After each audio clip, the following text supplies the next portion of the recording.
I'm not. Like something. I was struggling to hear now. I think I fixed it, but I don't think I have fixed.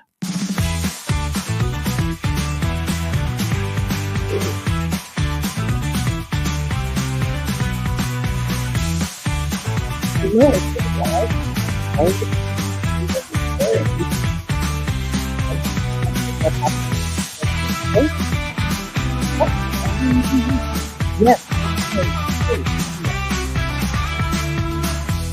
Why?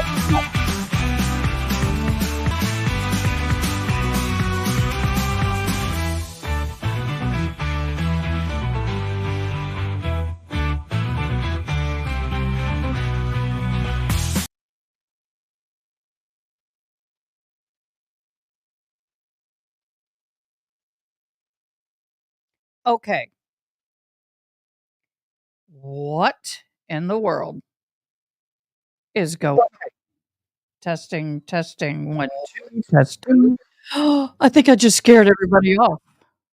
Hi. That was a wee bit loud. Let me try it again. Now I oh. Hmm. There we go.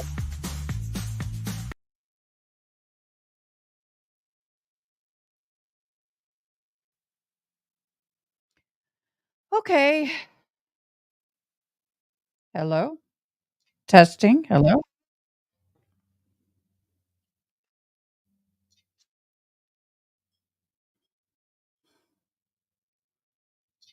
I'm going to try and play something just so I know if I can hear it.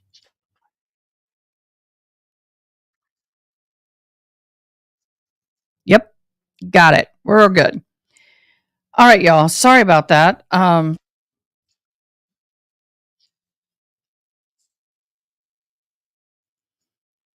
have been trying to get new and how do I put this? Had to do some readjusting of my and I can't do it now. I've been trying to do some readjusting of my system, and it's been a little bit of a challenge. Please understand, I've got pro equipment sitting here, and I ain't a pro yet. I know somebody who is and who's helping me out, but I'm not a pro.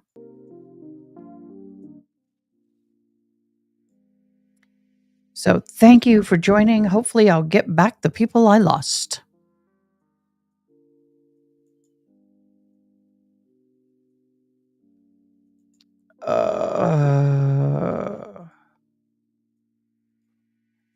We had a quick thing, and let me edit. Edit. Karen Reed. I had to do this real fast, y'all. It was insane. So hopefully I'll gain everybody back again. Things happen in life. It's well, there we go.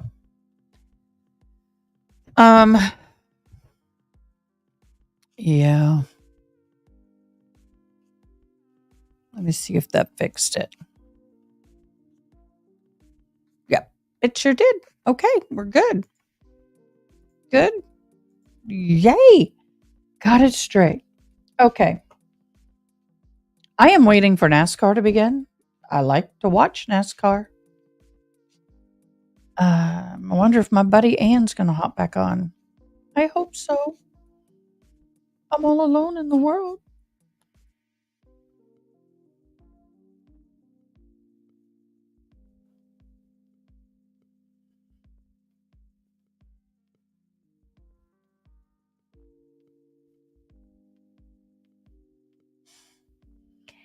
Yes, my baby girl's home. Period. Love you. Enjoy. My mama. My mama. I've got another mama I got to call this afternoon.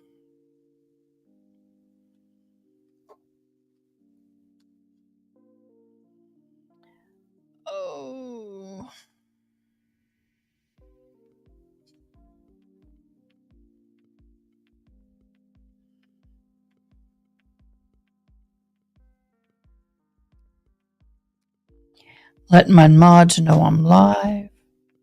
I'm going to double check and make sure that people can hear me now because that was an issue. Yes, we can hear me. It's a little loud, I think.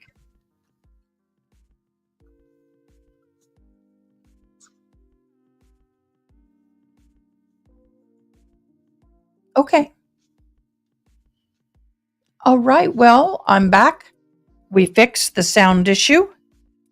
I've been trying to connect my GoPros so I can have a second view. And when I did try to do that unsuccessfully, as you can tell, it messed up with my sound and I didn't know it. So I apologize, everybody. Maybe that's why people were not coming on. If you are watching, don't have to comment, but just can you say, I can hear you? Once again, I need all. I need a response because I think I can hear me well on my own, but I had sound issues earlier and had to restart. We're going to be talking about the Karen Reed trial, but not in the way that I do for court. It's hard to discuss a lot of things on court because, and we're just going to chat about what y'all want to chat about. It's no big deal. I mean, we don't have to chat about Karen Reed. Chat about whatever you want. I want to find some fun trial from Judge Boyd's courtroom and other judges. Maybe I love me some Judge Boyd. She's phenomenal. I got my fourth and fifth cup. There's two cups in here of coffee. Oh, the lake house. How lucky. Oh, I have someone going to a lake house. I wish. I had a fabulous morning. Woke up very slowly with my puppers in bed with me and my kitty. Then my daughter's home from college. Got to sit there. Hey, Miss Kevin, hi. My daughter's home from college, so my daughter and son and two friends of ours went and had a brunch this morning, and they gave me the flowers that are behind me. Happy blessed morning to you. Happy Mother's Day. Oh, that is one smell I am so happy I don't smell like anymore. Many years of smelling like that. It's like I could wash my clothes and go, I think I smell it. And I tell my mom, smell. And she goes, I can't smell it. I think it's permanent. I think it was permanently burned into my nose for a few years. Oh my. And then my children on their own decided to, I gave my daughter, said, "Mom, can I borrow your iPad?" I'm like, sure. She goes, well, I'm going to do something for you for Mother's Day. Hey, Sparkles. Hello. Bless you. Happy Mother's Day. And they went through probably close to 3,000 photos. And wait, what? In the last 3 months, we've had 9 babies? Are you talking about fur babies or something? Or just in your family? But they made me a photo album and it's like thick and they are so awesome. Oh, at church. Oh, ha. I was going to see if you were like the Octomom. It's like, what? Yeah. My church has had a lot of babies. A lot of babies. Do you know what? That's awesome. That means families are growing and flourishing. And I have a question for y'all because I watched another YouTuber. I'm at the point in the trial now that I just wanted to see if I could find anybody confirming my opinion and my feelings about this Karen Reed case. What, by the way, is that music in the background bothering y'all? answer that first. But what is your number one issue with the prosecution and number one issue with the defense so far? First of all, the defense isn't putting on their case, so I'm not playing devil's advocate to them yet. I am playing, it's very mild. The music is super soft in the background. I don't want to compete with it. There, I turned it up just a hair. I hate it when I have hard of hearing people and deaf people. We're in hearing aids, and I absolutely hate it when people have music going, and it's competing with their voice. But I do like having a little sound in the background. So I'm not the only, but I feel like this is just too repetitive. Let me try one more. Let me try the Daydream. Let me try this one. Which one do you like? I kind of like this one. So anyway, I'm going to add my burner phone. So if anybody wants to call, they can. The burner phone is plugged in and open. So what I'd like to know from you, like I said, is what is someone cooking? Is someone cooking? I smell garlic. Let me call my daughter. See, are you cooking? I better mute this.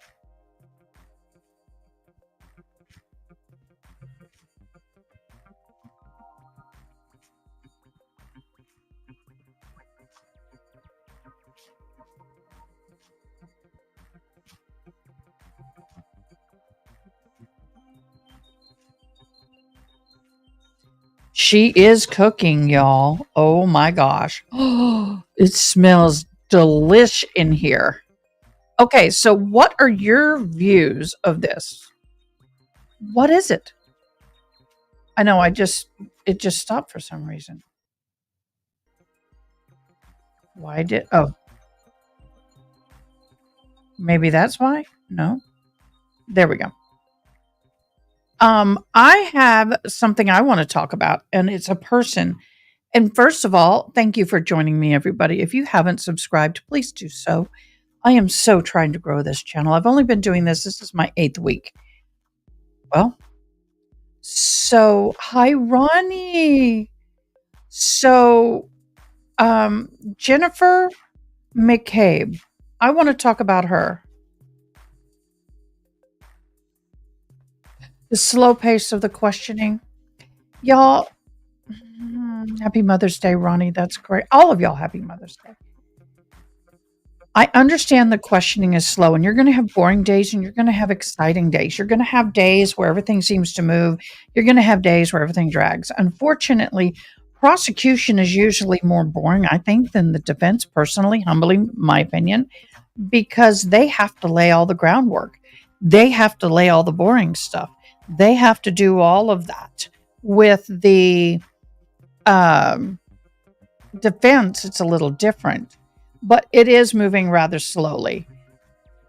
What bothers me is how many people do you need to sit there and ask, was it snowing? Was it snowing when you left the house? How much snow was there? When you arrived at the bar, how much snow was there? When you left at the bar, how much snow was there? When you arrived, I mean, it's just like, okay, we get it. It was a blizzard. Move on. Not every witness has to say the same thing. Not every witness has to say how many inches of snow. I get it. Oh, okay. We're doing a taste test. It was a pre-packaged box of mac and cheese, so I tried to make It's what? Pre-packaged like box of mac and cheese. But What'd you put in it? I did garlic cloves and I roasted it in butter, and then I put the sauce out of that. Is it good? I can take more. Okay. Maybe I can make more. For those of you who don't know, I'm struggling with mouth sores. And so soft is the only thing I can eat. But I'll put it over here for the moment. Smells good, tastes good.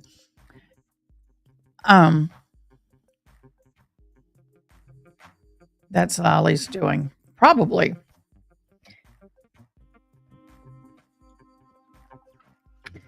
And doing the high tops and the band and the setup and tear down. Well, part of it is that they are trying to get people to hammer down exactly when they left. Now, let me ask you, when you go out and hang with your friends, do you know to the second and the minute what time you leave?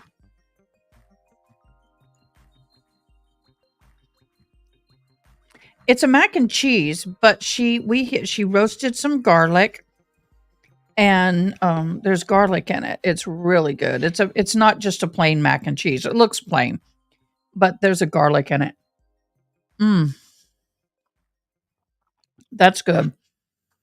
I like garlic. I'm not a huge fan of powdered garlic, but raw garlic, roasted natural garlic, I'm in love with. But it's not overly garlic. Right. Last time was like 2 a.m. But the thing is that we don't know exactly what time we leave unless we look at the phone because, like, hey, I got a call from my son. I got to go. And you can go back and go, oh, he called me at 12:05. You know, we don't sit there. So for me, within a 20, 30-minute window or whatever, I'm not going nuts about if they are not the actual person of interest.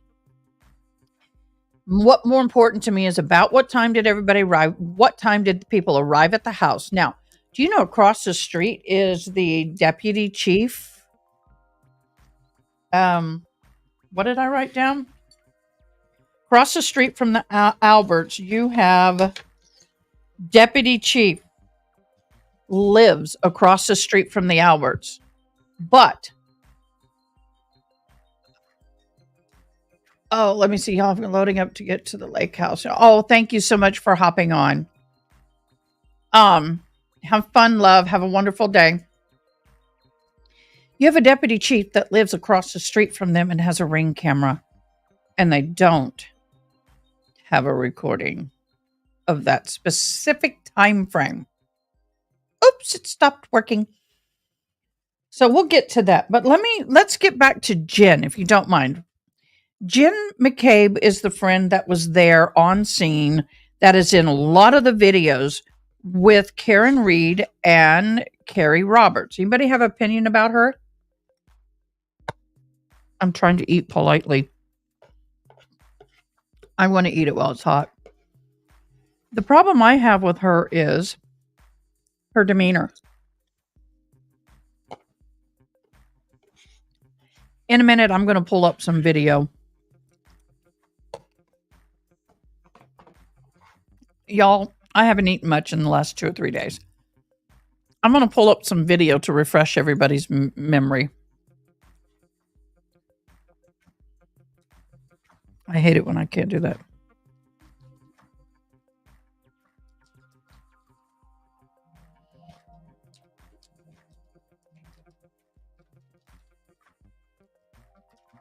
Okay, I'm going to try and pull up some of the video.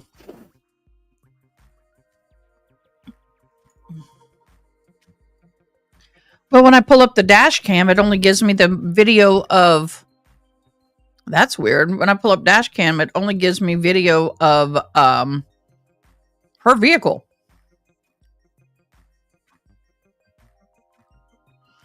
And her car crash. Well, I'll save that because guess what? We're going to go there.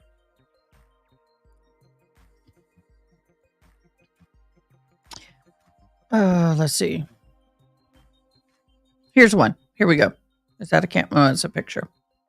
I want the actual video. That's a picture. Video. Okay, I'm going to share screen, y'all.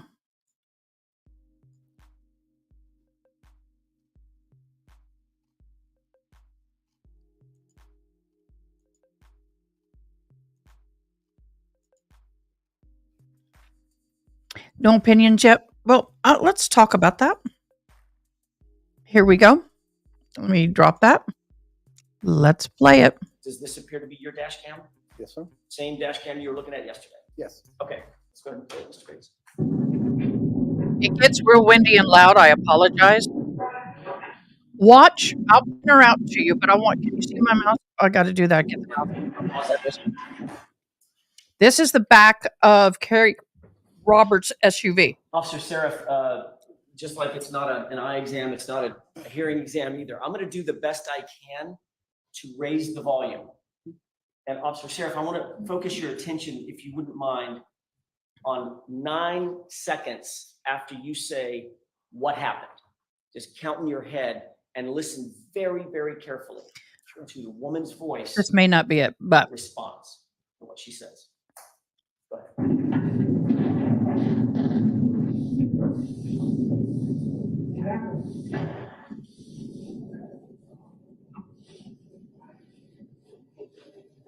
I'm going to skim forward and see if I can find. Oh, here we go. We don't know.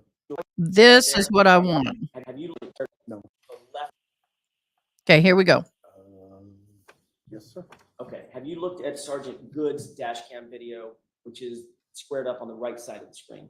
No. You've never seen it? No. Okay.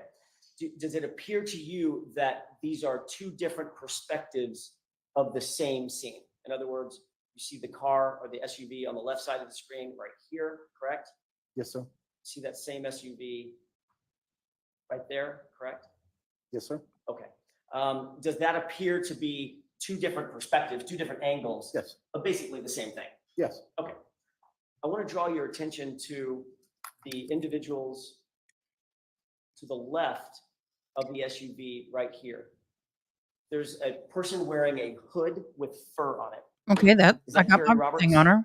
To your memory? I don't know. That's Carrie Roberts. There appears to be another person with a darker jacket standing just in front of Jen that person. McCabe. You see that person? Yes. Okay. This is I'm 6:34 in going the to ask you morning. to focus on the person in the darker jacket. Sure. I believe, and the only reason I'm asking you to focus at this point is because I want to try to play this just once and see if you recognize what's depicted in the video. Sure.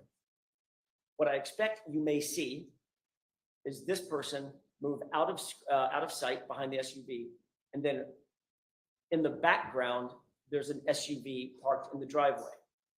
Pay special attention to that portion of the SUV and see if you see that person in the dark jacket pass from right to left in front of that SUV as if they're going to the house. Let's go ahead and play it. This is something in contention right here. Do you hear the siren? It sounds like a marimba. Have you seen the person in the dark jacket? Okay, it sounds like a marimba. And you're telling me that your 2-bedroom windows on the front left corner of that house, you can't hear that?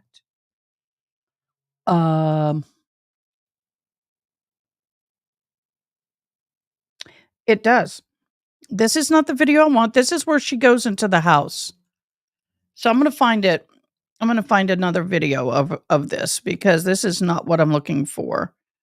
But I might find it easier on my own. What she does that gets me, what she does that bothers me, and you can go back and look at the videos. It's harder to, I'm having a hard time finding it, and I'm not going to spend a lot of time on it. There's too much other stuff to get into today. She paces back and forth. You see them coming in and out of scene, and she's almost following Karen Reed, and Karen Reed is just pacing back and forth, and oh my God, oh my God, oh my God, is he dead? Is he dead? Is he going to live? Okay? Y'all, Sparkles, Ronnie, if you had an acquaintance or friend whose boyfriend of several years is laying in the snow, popsicled, so you're assuming he's not going to make it. Are you just going to stand there, no emotion, no nothing, and just kind of follow along? Just kind of cold, I know, but just kind of crossed arms and follow along and not do anything? Or we're just going to say, come here, Karen. I know, baby, but they got to work on him. You got to calm down. It's very important that you stay calm. They got to work on him. It's okay. Let's come over here, maybe get in the car, get warm, but it's okay, babe. I'm right here. We're here with you. Yeah. They don't have that with her. No one is consoling her. No one is. It's almost like when Jen called, and I said this earlier, when Jen called 911, they have a two-way recording. They have the 911 recording, but they also have a recording off of John O'Keefe's phone because Karen Reed, just moments before she saw his body, tried calling him one last time. When she called him and got the answering message, she looks up to her left and sees his body, and she drops her phone. When she drops her phone, she doesn't hang up. So for 4 minutes, John O'Keefe's messaging is recording what's happening. And you can hear Jennifer call 911. She is super calm. It's like, hello, yes, 911. Mm-hmm. Yes, we have a unresponsive person in the snow. Uh-huh. Mm-hmm. Yes, it's at 34 Fairview. I'm all like, really? It'd be like, oh my God. Yes. We have, my girlfriend's boyfriend is in the snow. He's not moving. She's having to do I mean, you know what I mean? Y'all, I've been on a lot of accident scenes. Now, by no far am I an expert. I When I have called 911, even on a scene, I've done it multiple times. I called on an accident and I was like, y'all, I said, hey, Chaplain Brown came up on an accident. Oh my gosh, this guy was hit head on and he's not breathing. I need EMS here right away. And I will go. He's not responsive. He's not breathing. I'm starting chest compressions. There is a sense of urgency in my voice. I can sit there and be, hi, yes, this is Chaplain Brown. I really need to get 911 here. We have a non-responsive male. He was hit head on. He was riding a motorcycle. He's not breathing. He's not this. I'm going to start 911. I'm going to start CPR. I'm calm, but I'm urgent. It was a very interesting phone call. So for those of you who don't know, I don't know if any of y'all have watched the YouTube show, and this is the title of it. And I made very detailed notes. The evidence proves Karen Reed is innocent, says a retired TEA agent, Sean McDonough,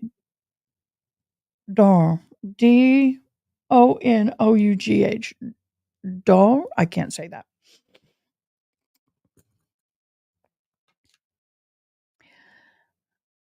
I'm going to pin this. I like this. If I was a stranger and heard Karen screaming, I would offer her comfort. Agree. So, one of the things is I haven't watched a lot. I do go back after a court day, and I may watch parts of it, like with Emily D. Baker, Lawyer You Know, Law and Lumber, Runkle of the Bailey, or even one of my favorites, who was on with me Friday night. Um, Recovery Addict, but he's several days behind. But I do listen and watch what they say to see if I'm in line, because all of those are lawyers except for Recovery Addict and myself, and he's a little more experienced in all this than me. So I just want to make sure I'm on the right path. So yeah, this hasn't been brought up, and it should be. And my doggy is wondering, come here. Oh, no wonder. Sensei, come lay down. The kitten took her bed. This little itty bitty thing takes up a big dog bed, and the dog won't lay down. Sensei, place. Good girl. Um, so I listened to him and I took like 6 pages of notes. And there's a lot of things I agreed on. So let's talk about that. We'll get back to Jennifer Reed in a minute. I mean, Jennifer McCabe in a minute. But one thing he said right off the bat is that most people don't realize that Brian Albert and John O'Keefe met each other, I think, at a bar. There's a photo of the two of them together. And they met 6 days earlier. Oh, yeah. That's the other. Yeah. So they met 6 days earlier. When Brian Albert is on the stand. It's my dyslexia. It messes with my names. When he's on the stand, he goes, "No, I really didn't know him. I became aware of him. Come on now." Brian Albert's kind of a star of that department. And he's kind of like very popular, but he did have an actual face-to-face meeting. They actually had a photo taken of them together. That to me is kind of suspicious. One thing that we get the benefit of that the jury doesn't is to be able to hear and see other information. Okay, so I talked about when Karen Reed first calls Jen McCabe and tells her, John is not home. Now, let's think about that. Ronnie or Sparkles, if I called you and we were good friends, I said, "Hey, my boyfriend's not home at 4:35 in the morning." You would probably say what? You dropped him off at a party last night and, well, he was doing a lot of drinking. He probably passed out on the couch. It's okay. Right? The one thing that bothers me about Karen Reed is her hystericalness per Jennifer and McCabe and Carrie Roberts, per their comments. Now, once again, there is no evidence of her hystericalness that's been admitted, like a phone call recording, until you have the police video and she's found his body. All right. Everything else I see is almost like a hearsay or, that kind of thing. Oh, just a baby girl. So that kind of doesn't fit with me. And I've been questionable about it all along. So, what she says, what Jen McCabe says to Karen Reed is, he should be with you because you guys came home. Right? If John O'Keefe never went in the house and I'm at the house, say, Sparkles, your boyfriend, you're Karen Reed and your boyfriend, and you call me and I'm Jen. I was at the party and you say, my boyfriend didn't come home last night. I'd say, what do you mean? You guys weren't at the party. Where did he go?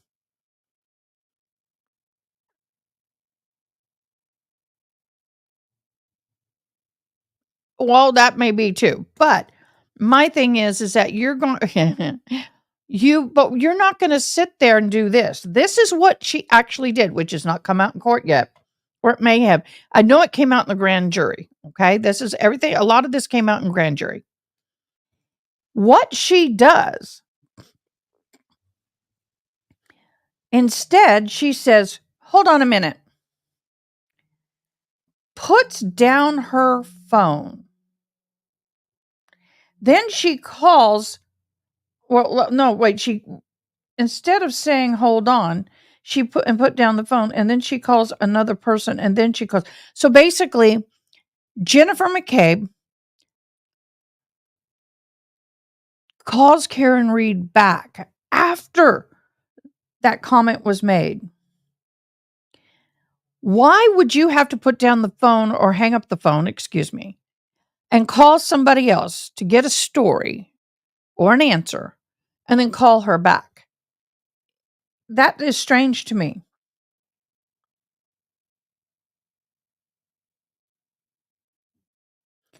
That doesn't make sense. After that, okay, they make up a plan. Karen Reed. All right, so here's where I struggle. You have Karen Reed who calls her friends and asks them to come help look for him. But that's not what happened. They volunteered to drive her because she was so hysterical. That's the truth. And then Carrie Roberts picks up Jen McCabe. They actually are closer to the house of Brian Alberts. They have to drive pretty much past that area and go all the way to Karen Reed's house and pick her up. And then drive all the way back to the Alberts house. Now, if I'm that way, and my friend Mary, who lives on the other side of town, told me her grandkids live down the street from me and said, my grandkids didn't come home, and they're scared. I'm scared. I would say, okay, let me get in the car and let me go by and check. I would go to the house and, oh, she's fallen asleep. I would go to the house and check before going to Mary's house. I wouldn't drive all the way to Mary's house, pick her up, to drive back this way to go see if the kids are home. And that's what they did. To me, that's a little suspicious because honestly, I don't think Jen McCabe wanted her and Carrie to find O'Keefe in the snow without Karen Reed. And I'm playing devil's advocate here. So Carrie Roberts is driving. Jennifer is in the front passenger and Karen Reed is in the back passenger. On the way there, Karen Reed tells Carrie, all these names are so similar. And Jen, by the way, I cracked my tail light. I think I hit something. But sure in the heck as would not be treating my friends and boyfriend like it was a no big deal. And sure in the heck would not be letting him take her. Yeah. So you're sitting there in the back of the vehicle and she goes, I think I hit something. I cracked my tail light. She backs and she hit it. She backs out of the garage and hits O'Keefe's vehicle. We've seen that time and time again. That's important. And we'll go back to why that's important. Let me get my daughter to come let the dog out. It's easier than me unplugging everything. I know I'm calling Sarah. And so, give me a split second. Hello? Can you come get Sensei? Yeah, I'll come get her. Thank you. So, that to me is very interesting. But something we've not heard about. Oh, here, might as well get little girl. You got her. You woke her. You got her all excited. Sorry. She's got me. Okay. Something that we've not heard about is that have y'all heard this or not? Tell me in chat. Did y'all hear? We heard about John O'Keefe having blood on his mouth and nose because he, had a laceration on the nose and a big laceration over his eye and a goose head. Anybody hear about him throwing up? There's more to that story.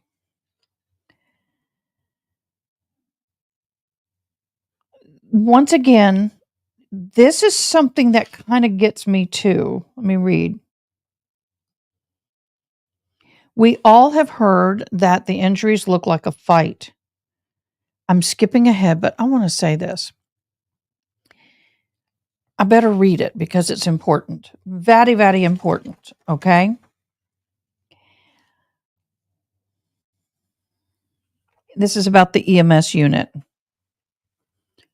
Oh, my neck wants to crack so hard. The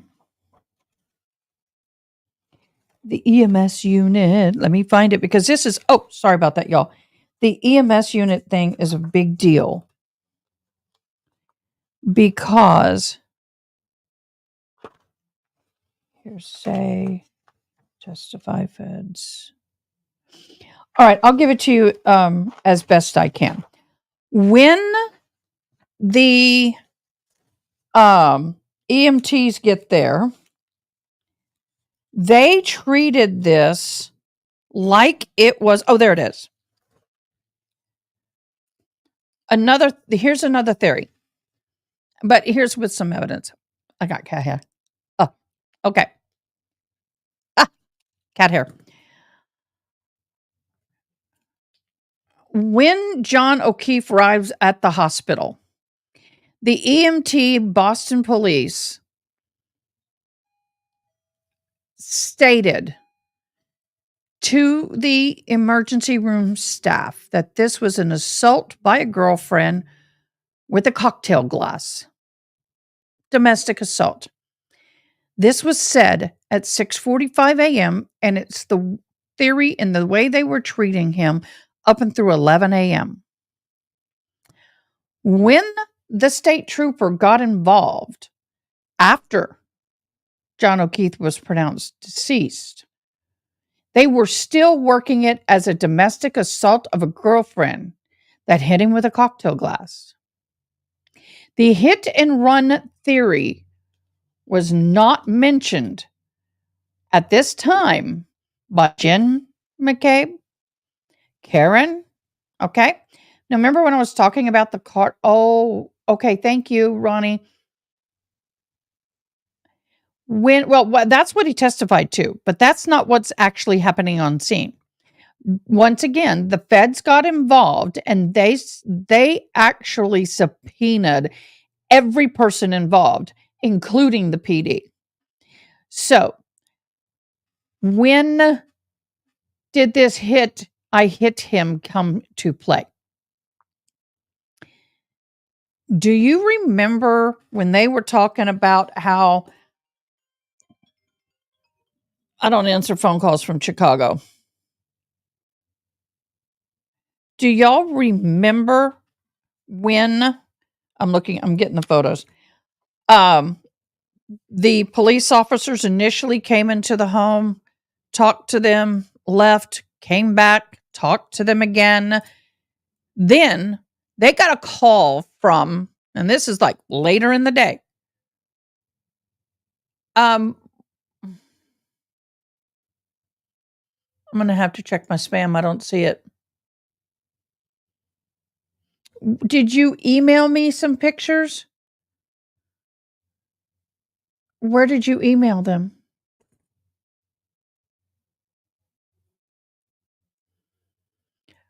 Oh, my bad.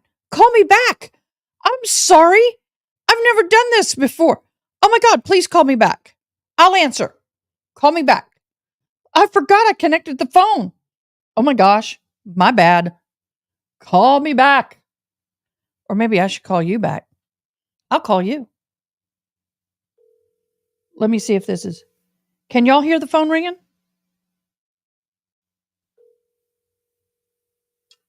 Oh, it needs to go through. I'm trying to put it through the Rodecaster. I got to figure out which one this is on. They're not answering. All right, call me back. Okay. So, what did you mail it to the adakay@ymail.com? Hello, guys. Thank you so much for joining. Once again, I totally forgot about the burner phone. New.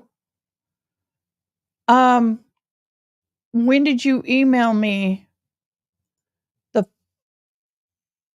photos? I'm not seeing.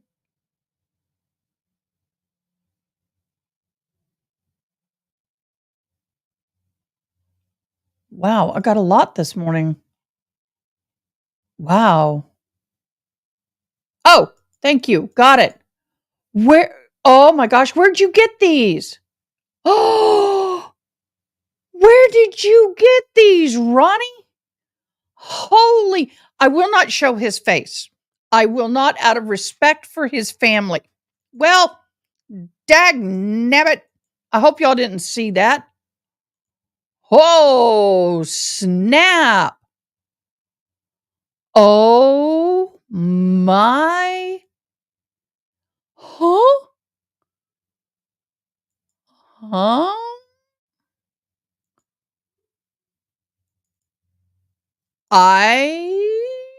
Yay.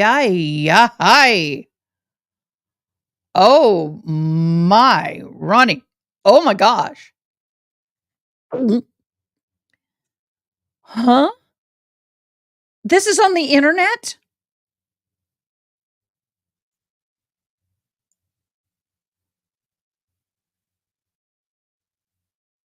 Oh, oh, snap it. Oh, my Lord. Okay, let me, I know people want to see. I don't feel comfortable showing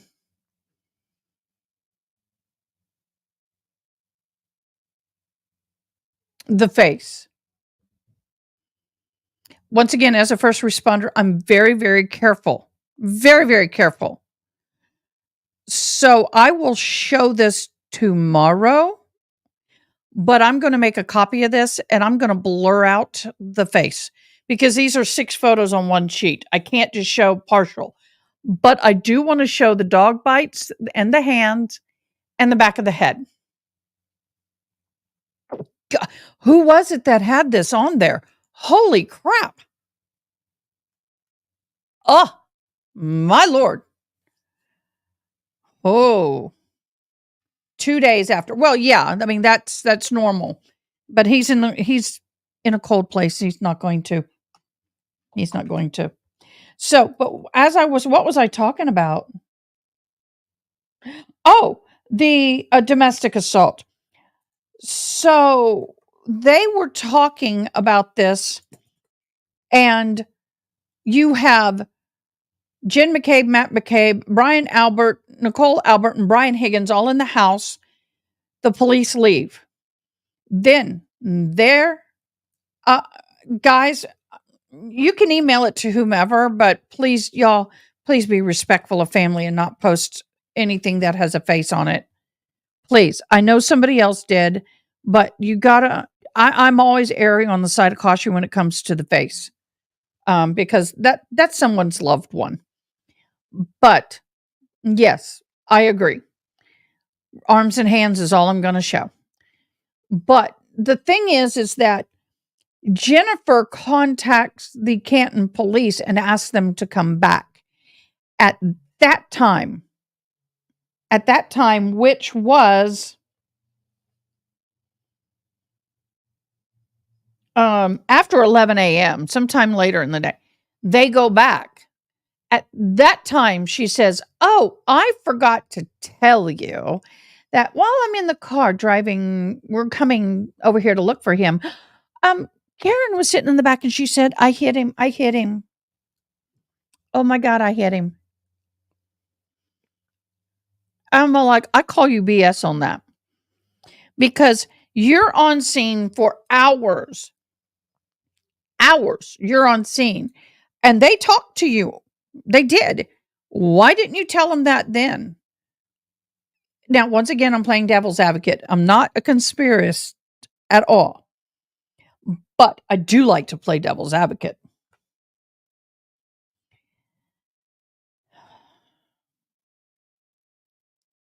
And once again, she's the one at 2:27 a.m. doing the Google search, how long does it take to die in the cold? I did see that, but let me say something here about that. Let me say something about that. The material that they make for those arms are not equal to flesh. They do not cut the same as flesh. I don't have a problem if it is a dog bite. It very well may be. But the only thing that I'm concerned about, and once again, the pictures are right here. I'm looking at it. Let me do this. Let me do this. I am looking at it. The only way that could be is if his arm is bent and the dog is biting this way. I'm just saying it's not indicative of a typical dog bite, because when they bite, they have the canines here. You got 2 canines here.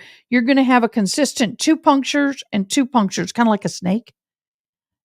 But I don't see that. And that's what bothers me. Now, the dogs that bite that arm I'm not saying it's not. I'm saying there's 2 ways this could have possibly happened. Either the glass or a dog. But I'm going to play the side if it is. Then that right there is very, very serious. And we found out that actually there were not just 2 women who've been bit, but 4 people have been bit by this dog. But 2 women that day in May of 22 that caused them to get rid of the dog. So I want to go back a little bit. I want to talk about the car. I just realized that my mama's car is the same Lexus as the one that's in question. I call it her sexy Lexus. And John O'Keefe at 6'2". I got to draw this. I got to draw it. Sorry. Let me draw this. I got to find it and draw it out because there we go.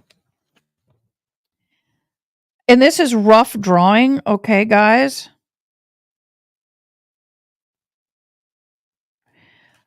And I know it kind of looks like a face, but here's the tire. Here's sometimes they have a spoiler. Here's the window. Here is the tail light that kind of comes like this. And there's a bumper. Okay. I know, y'all. Here is the spoiler. The window comes down. Then you have a tail light that sticks out. And then you have the bumper. If she hits John O'Keefe. Where's his? I'm horrible at drawing, guys. I'm drawing stick figures. Okay. I just shouldn't have drawn shorts. It was pants. I'm sorry, guys. I'm drawing poorly, but you get the point. This light would hit him chest level. Somebody, the gentleman that I'm talking about, happy Mother's Day, everybody. That headlight would have hit him in the chest. There's no bruising, no what we call bumper bruising. The bumper would have hit just at or below the kneecap. If you back up over somebody and you hit them here, they're going to fall backwards and you're going to run over them.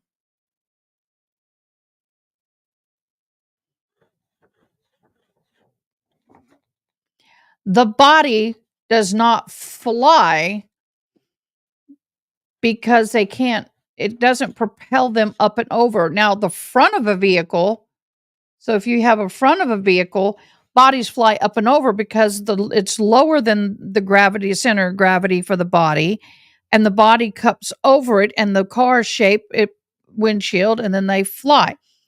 So I found out that they are actually going to have FBI experts for the defense who are going to, guess what? Exhibit and have digitally done a lot of work, supposedly. I've struggled with this because if she hit him like the prosecution says, she hit him at 24.5 miles an hour. Hitting him at 24.5 miles an hour, backing up in a street, he's going to fly. He's going to go straight back. I had a deaf person who was hit by a car. Good friend of mine. I went on scene. I mean, there's a lot of things I've seen, but I had a car in front of me late one night. I thought he hit a deer and he hit a drunk guy. And the body, yeah, they did do 3. They did. And Nosy Rosie. Thank you for joining. But where he was, she would have had to hit the curb in the grass. Just saying. If she pulled forward parallel to the berm or the side, the curb, and then drops him off and comes straight forward 61, 62 feet, and then at 24 miles an hour backs up and hits him, he's going to go backwards in the street, not 12 to 16 feet in the yard. Yes, thumbs up, like, and subscribe, y'all. And then on top of that, you have Julie Nagel and another Nagel and the people in a truck parked behind her on the street. And Julie Nagel's brother, I wrote it down. I did this so quick, y'all, so I haven't gone over my material. Ryan Nagel parks kind of behind Karen Reed. God, Carrie Roberts, Karen Reed. He calls his sister, who is in the house, "Are you coming home yet?"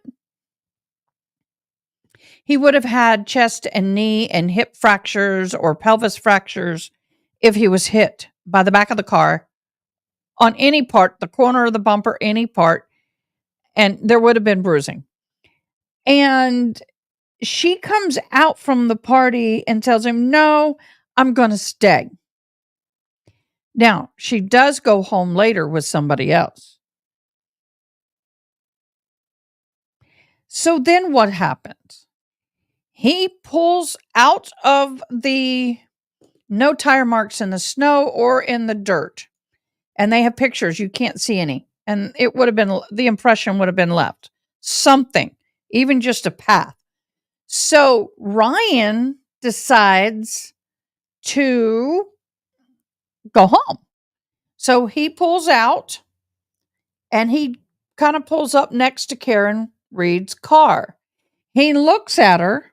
She is sitting there like this with the headlight on, and nobody was in the car with her. Now, people are wondering how and when did John O'Keefe get into the house without being seen? The theory is that when Julie Nagel went outside to talk to her brother, and she's leaning in the window type thing, is when John went into the house. Okay? So, now this is a little bit of new information. Thank you, guys. Thank you. So here's where I learned something interesting. Now, this is a theory of the Sean I can't say it, Donough. His theory is this, or evidence, or whatever. There were some sources. A good friend of Karen Reed and John O'Keefe used to keep a car at Karen Reed's house. Why? Because it's a sports car of some kind, and he didn't want to have to pay storage fees. There was a lot of drinking at that night and at the house. Anybody know this man? It has supposedly by the FBI been proven that the principals involved were using steroids. Anybody understand what the steroids do? I know, Ronnie, right? Steroid use when can make people very aggressive, short-tempered. Trust me. I've had to use steroids for prednisone for my arthritis for a long time. And my kids go, Mom, you're short-tempered. We know you're on prednisone. I don't have to tell them. They know I'm on it.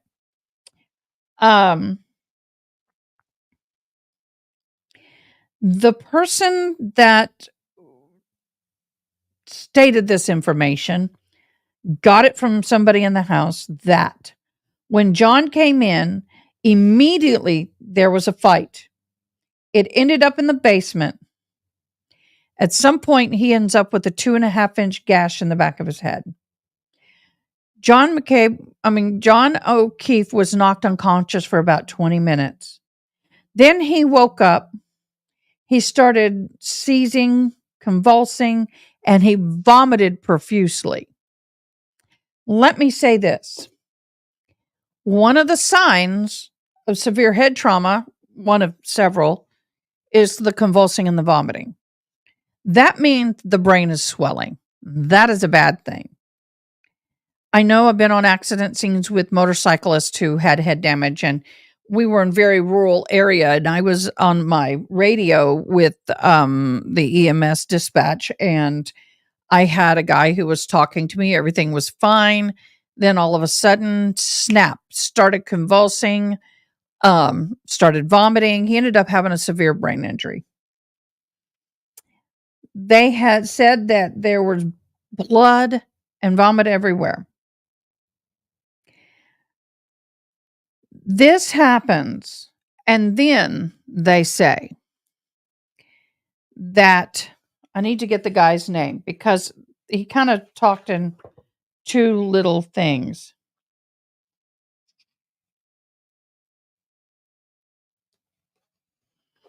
Where is it?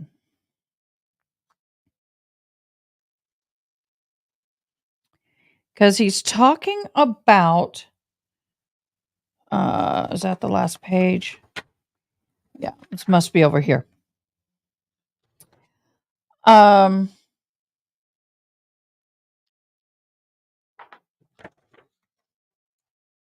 Give me a second.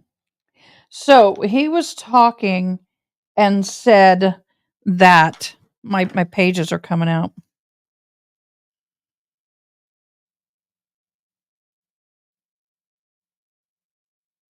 I'll just have to tell you, to the best of my knowledge, okay? To the best of my knowledge, he stated that the what he thinks happened. Now, this is all speculation. And once again, I'm not trying to do conspiracy theories. I'm just discussing what people are talking about.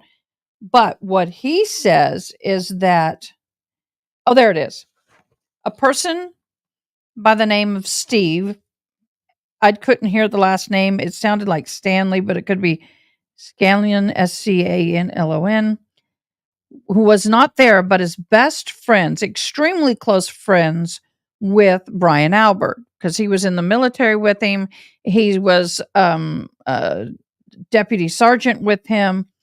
And basically what they're saying is that a fight ensued. They decide to put him in a Ford Edge and drive out of the driveway down the street on the edge of the property and lay him in the snow because they were going to allow it to believe, because they knew snowplows were going to be coming, a snowplow hit him. That's the theory. Now let's talk about the snowplows. That's right. Falls can cause brain bleeds. Exactly. So we've heard about a snowplow driver. Now, a snowplow driver at 4:30 in the morning heard on the radio pedestrian down on Fairview Road. Pedestrian down. When they say that to their own dispatch, the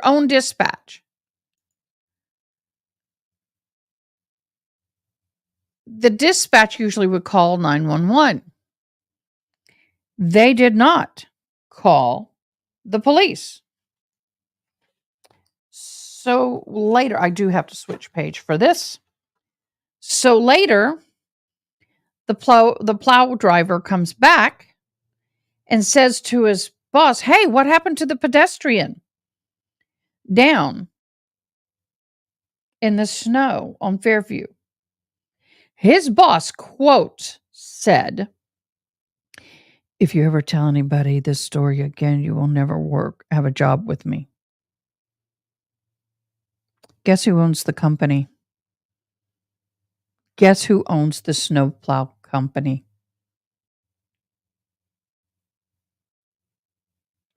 A Boston police officer. A lot of police officers do multiple things.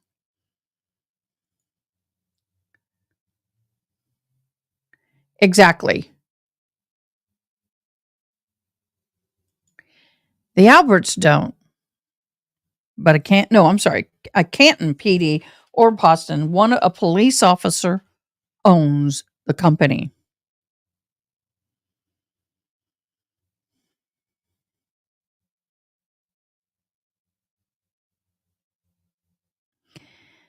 Now, here's something we've not heard, and I've tried to verify it. Brian Alberts has beaten several Boston cops off duty while drinking.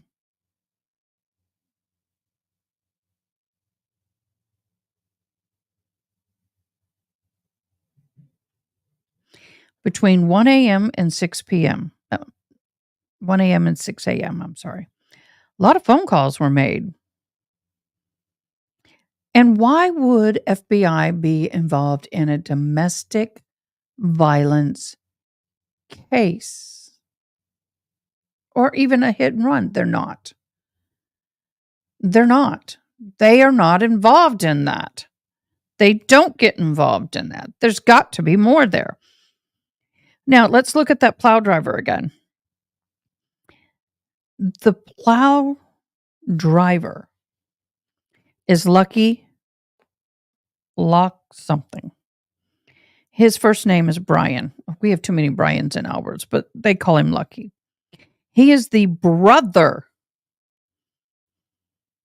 to an Albert, not on our list, of the select force. Okay. So, FBI contacted this driver very early on. And he told them that, and this has been brought to evidence, and Albert, I know, a Brian and an Albert, another Brian and Albert. That must be a very popular names those years these people were born. But he states that he drove down that road at 2 a.m. Hold on.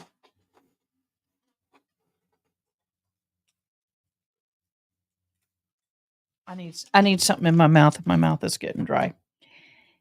He was found at 2 a.m. driving down. Oh, no, he drove down the street in question, Fairview, at 2 a.m. to lay sand and salt on the street. You know, that little mixture they do on the street. However, he saw nothing. I'm sorry, he left at 2 a.m.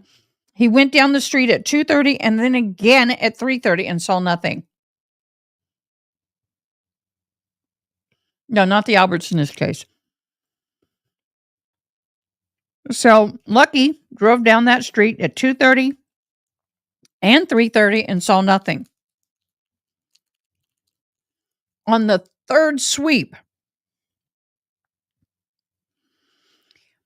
A tan Ford Edge was parked exactly where the body was found.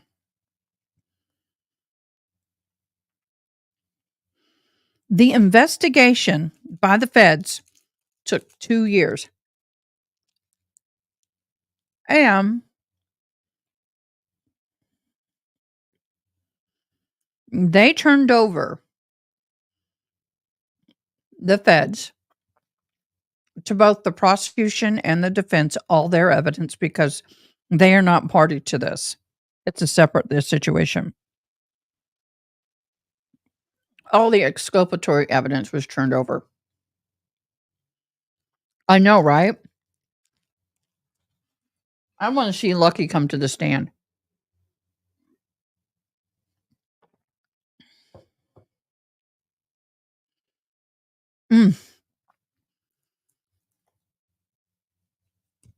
That hurts. Oh gosh, that hurts. I want and see. Here's the thing. I want to know when they're going to call the deputy chief to the stand because I want to know what happened to his ring camera. They had no evidence of Karen Reed.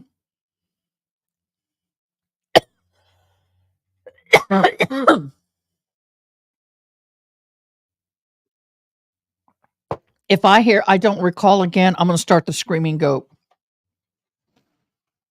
So,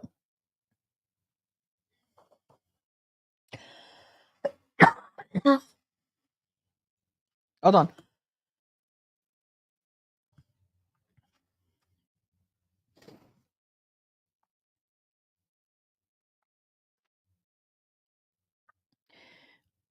I'm sorry. They had no evidence until 4:30 a.m. when they got possession of the SUV. 4:30 p.m. when they got possession of her SUV, Karen Reed's. None.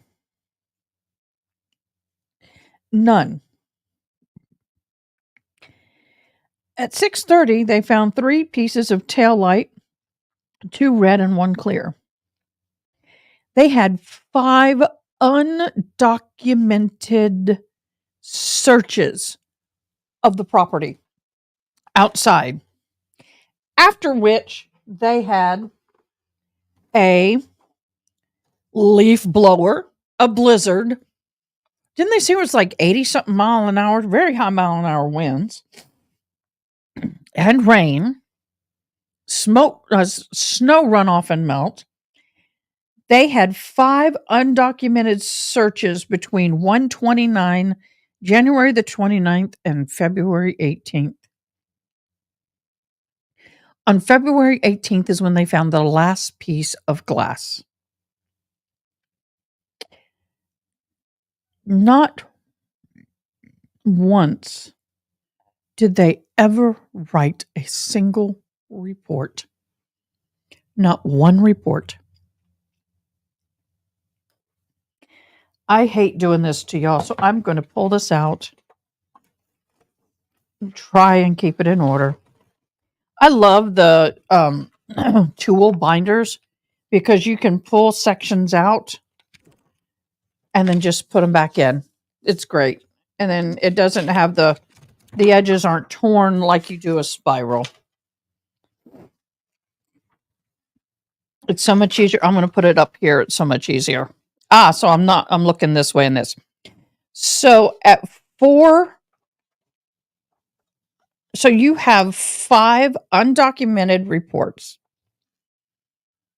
of a search. What y'all's thought about that one? 5 undocumented reports. They went out 5 separate times and no report, no nothing. The BA didn't, you mean the DA?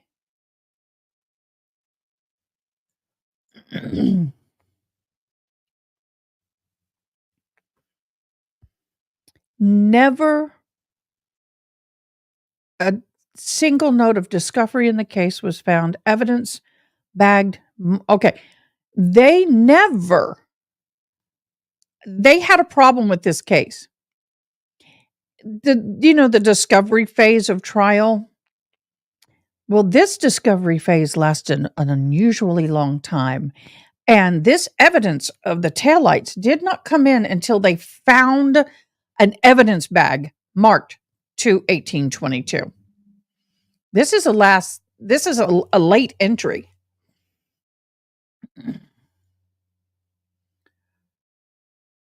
Mm-hmm. Exactly. This is what they call a Brady violation. And I'm going to pull that up because I want to read that because I don't want to get it wrong.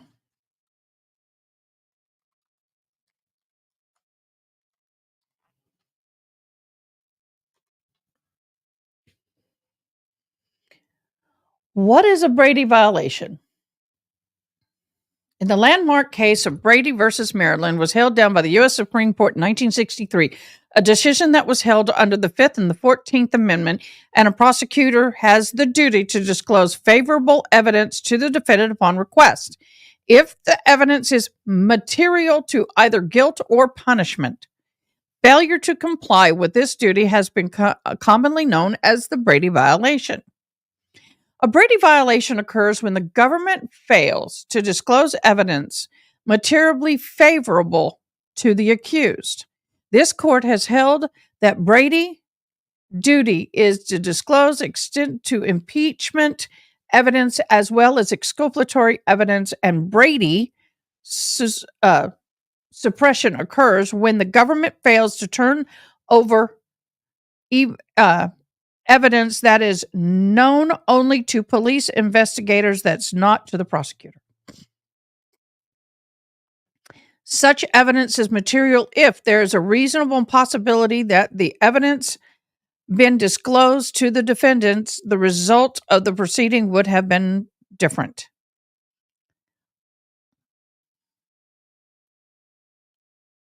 Yep. Uh-huh.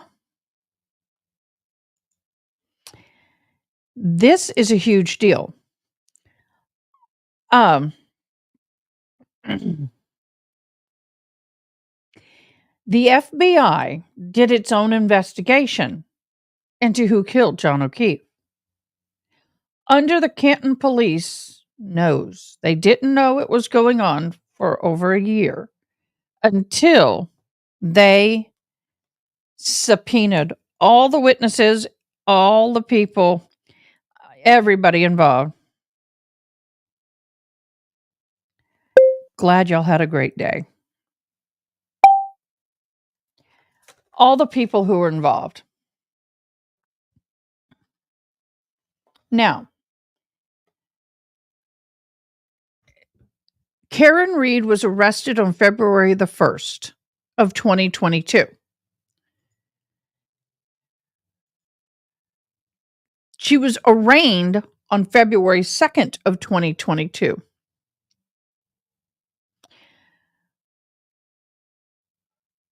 A person, I don't remember if I got the name. Think I did. Contacted the attorney for Karen Reed and stated John O'Keefe was beaten by Brian Albert and Colin Albert and was bit by a dog bit by a German Shepherd. I put a dog. John O'Keefe was convulsing and threw up. They put him in the street so it would believed a snowplow would have hit him. Now, this came from the Steve guy. We talked about him briefly. When he was asked to sign an affidavit, he freaked out and said, "Absolutely not. I'm not getting involved." Now, we heard from the testimony from Brian Albert that they had been, and Mrs. Albert, Nicole, that they had been thinking since 2021 about selling their home. And when I first heard this evidence, her testimony, I was like, yeah, this is believable. You're getting ready to be empty nesters. You've got a few years, but you're getting ready to be empty nesters, and you've got a 5, 6 room house. It's big, um, all that kind of stuff. Um, you're kind of like, well, you know, the market during that time for houses went sky high. A house that was 120,000 here went up to 250,000. So you had an impeccable market, and that would have been the best time to sell a house to make the profit. And that's what they said they did. They were not going to sell their house until his brother sold his and gave him his realtor's name. And they said they got a really good price for it, and that they were in the process and already discussing prior to May of 2022 of selling that. I mean, April of 23 is, I think, when it sold, but prior to selling the house for about 2 years. What happens then? What happens then?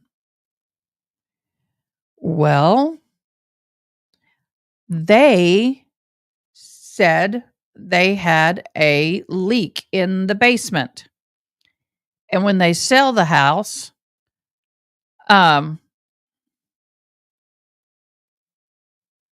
sorry, I had a text. If they sell the house,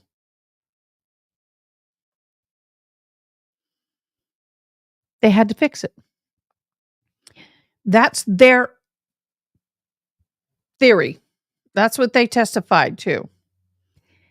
But it is being said on the opposite side that they had to clean up all the blood. And the way they had to, then blood soaks into concrete. And his head wound is, any mamas out there had a kid who busts their head? You have a scratch or a gash a half an inch and you're going to bleed. You have a 2 inch, you're going to bleed like crazy because head wounds bleed fiercely. And they said that he passed out for 20 minutes, and if he had a gash on the back of his head when he passed out for 20 minutes, then he's going to sit there and he's going to bleed. There's going to be a pool of blood. It's going to soak through the carpet and onto the asphalt. No doubt about that. No doubt about that. No doubt about that. Well, I feel like I'm screaming. Y'all, mods, if I'm loud, please let me know. So I'll back off the mic a little bit because someone said they couldn't hear earlier. Right. Why would they call an ambulance? I mean, if you got in a fight and you called an ambulance and all of that, then, you know, yeah, exactly.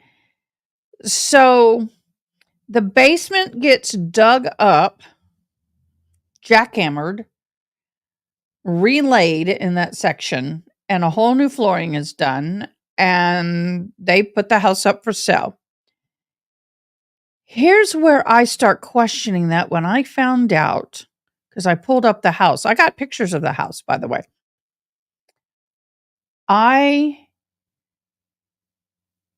pulled up the house and it sold. And when this guy told me, the guy said this in the Don said this in the interview, that the house sold $50,000 below market value.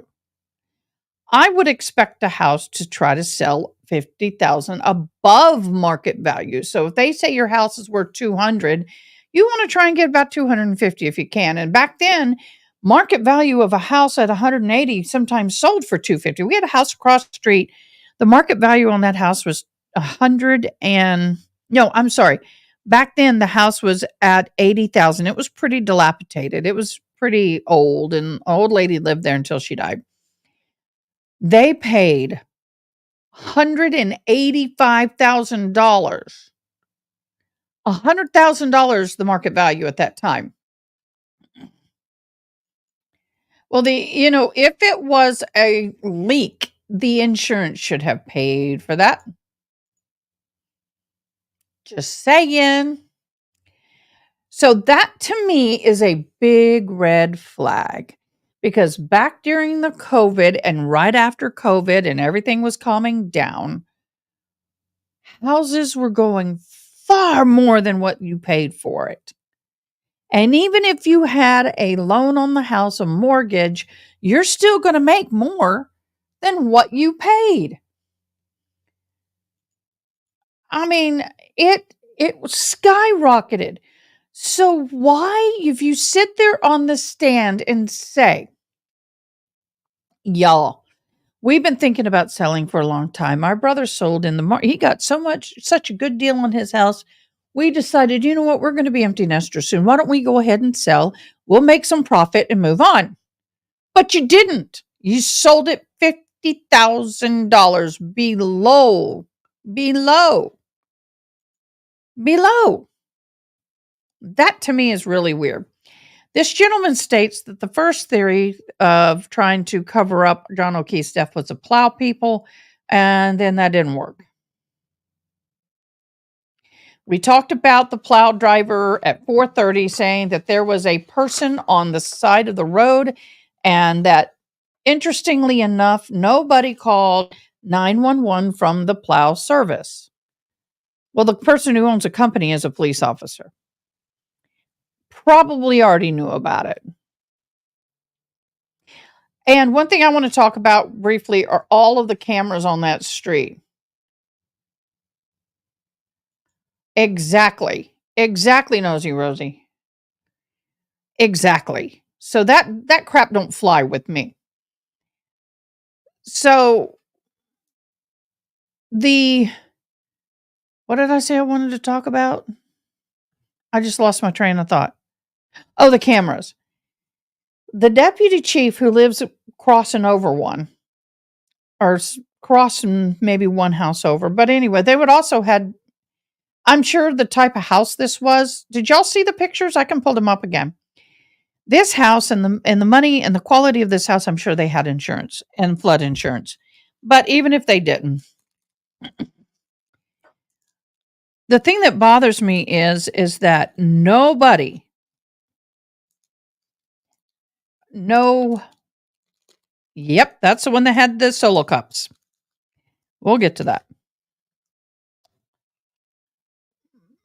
I'm trying to figure out how to say this.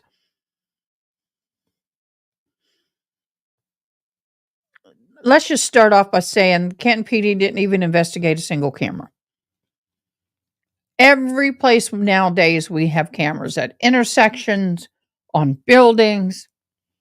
There is no way I can leave my house. I have multiple cameras on mine. And drive down the street and go across town without them catching me at certain points. Thanks, Nosy Rosie. Loves and blessings. And then, unless you're a troll, and then conveniently that night, and I'm making a weird face because y'all who don't know, I've got a mouth full of sores and it hurts like hell to eat, but I need something in my mouth because I'm talking. It's getting dry.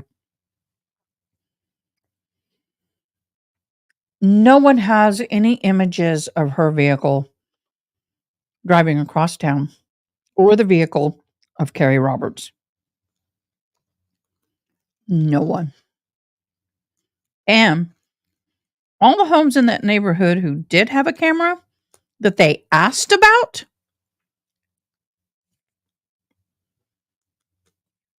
not working.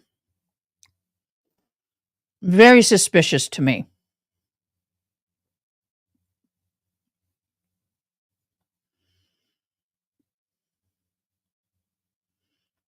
So I'm reading some. Oh,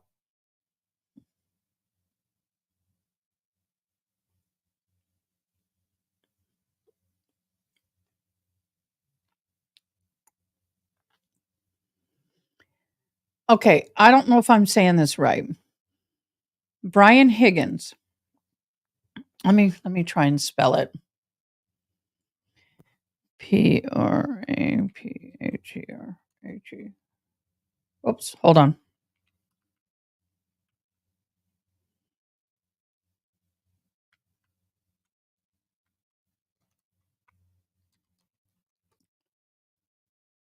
No, that's not what I'm looking for.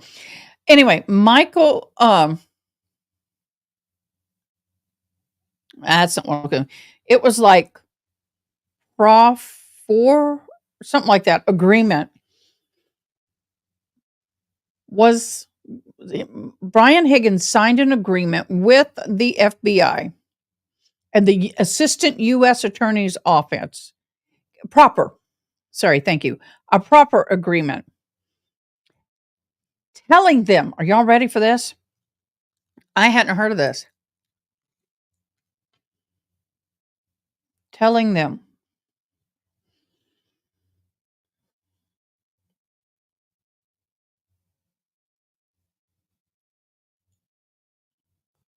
that I'm astonished at this. He destroyed his cell phone, took out the SIM card, and tore it up. I'm not saying she's not guilty. Right now, the prosecution is putting their defense on, I'm knocking holes where I see them. When the defense gets on, I'm going to do the same.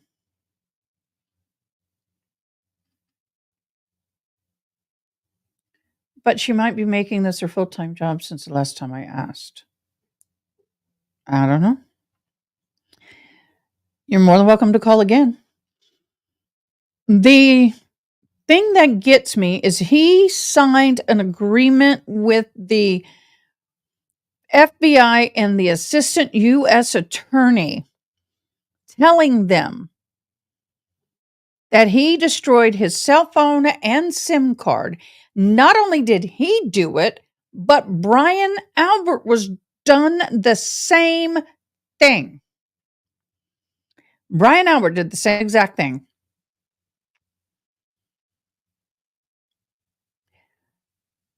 He was told by Michael Morrison, the district attorney.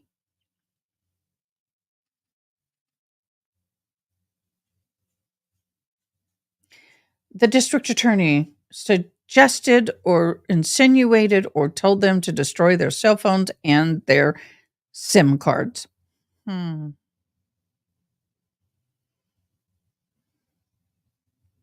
Yeah. Let's talk about the butt dials, shall we? The infamous butt dials. Brian Albert and Brian Higgins had calls. And Brian Albert and Brian Higgins said they were butt dials. They didn't talk to each other.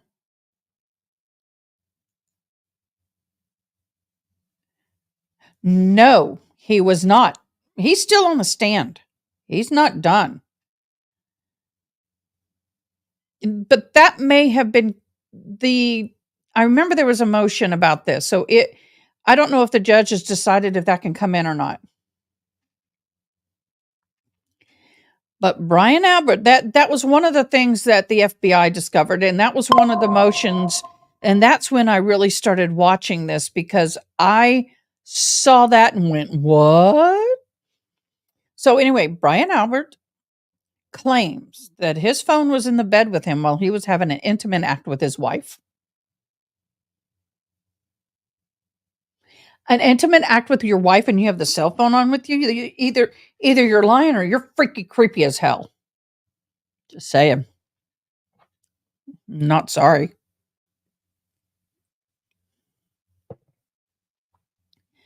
Brian Higgins says that his phone was on the nightstand next to him while he was asleep.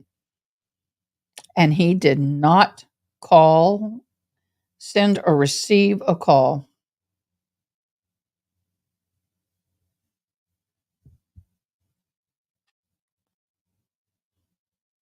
She probably isn't letting the phone destruction come in. She's been pretty biased. Um, there's a lot of legal things that we don't know about that happens behind scenes, and there may be something that we don't know that prevent her from allowing that to come in legally. I don't know. Just a thought. I actually brought up that issue, the issue of her being a little biased, because could it be based on the fact that she could now is she now I'm sorry, I've got so much facts running in my head.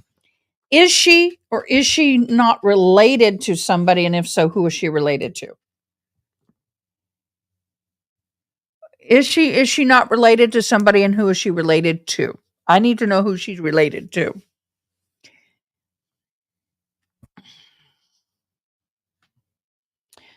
I received from one of y'all a file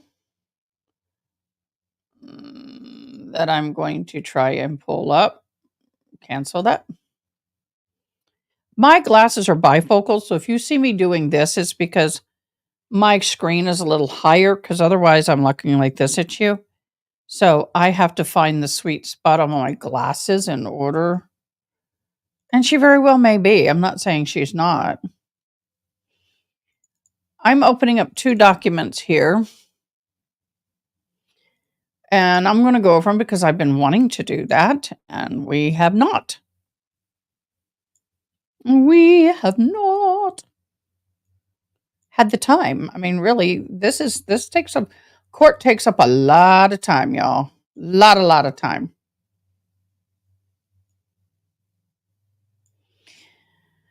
Okay, let me pull this one over. Um, I'm trying very hard not to pull over. I don't want to show the pictures yet. I got to edit.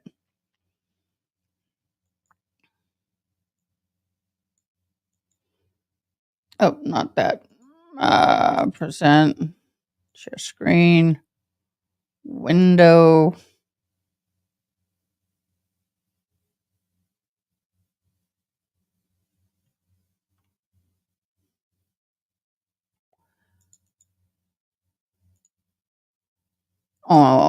I'll just read it. It's just too blurry. It's just too blurry. I'll read it. The Commonwealth versus Massachusetts versus to and from Detective Captain Nelson M. Bureau of Investigation. That's who it's to, from Trooper William Delaney, Bristol County. This is back in 1994. Motor vehicle accident. Victim Peter Berg and defendant Christopher Alberts. Your ears up yet? On or about 7/3 of 94 at 800 hours, the officer responding to an SP Foxborough to assist them. Yes. Foxborough to assist them in investigation of a 2-car motor vehicle accident that had occurred on 7/2 of 94 at 300 hours on the Route 95 southbound in Attleboro. Sorry, this is very bad old copy. Where the operator of one vehicle had died. Upon arrival at SP Foxborough, the officer met and spoke with Trooper Michael Conley, who was the investigating officer of the accident.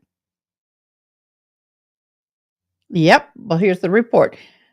Did I get this from you, Ronnie?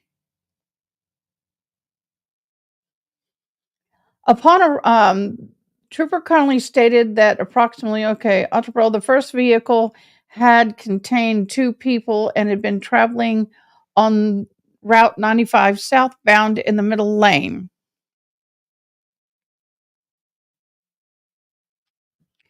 If I know you're calling, I'll pick up. Okay, I called you back.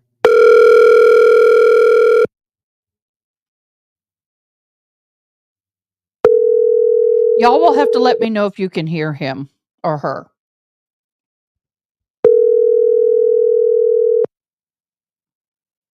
Oh, tomorrow. I'll call you tomorrow.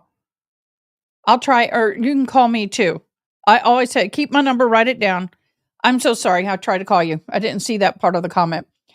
The second vehicle, number 2, had contained an unknown amount of people and had also been traveling on Route 95 southbound behind vehicle number 1. Vehicle number 1, vehicle number 2. Vehicle number 2 struck the rear of vehicle number 1, causing vehicle 1 to leave the roadway and strike a stone ledge. Oh, dude, that sucks. Vehicle number 2 had continued without stopping and making the operator known. The operator, vehicle number 1, Peter Berger,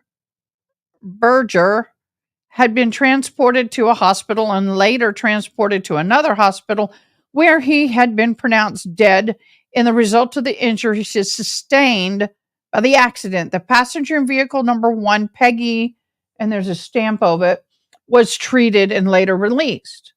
Trooper Conley stated that he had obtained a statement from the passenger in vehicle number 1 in which she believed the small white vehicle had hit their car.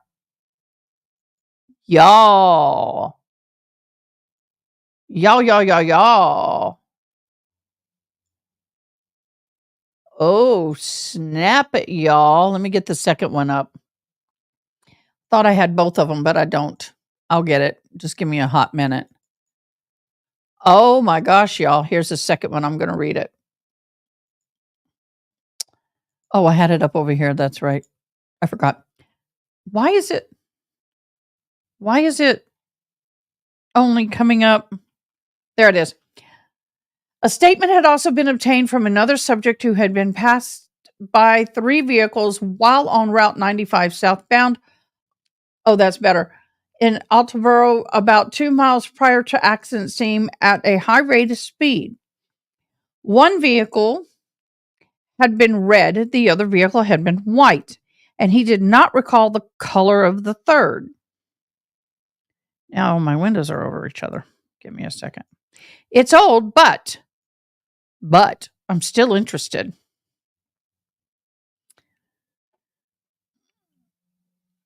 Trooper Conley stated that a chemist from the state crime lab had been contacted to examine the victim's vehicle while the paint chips were being recovered.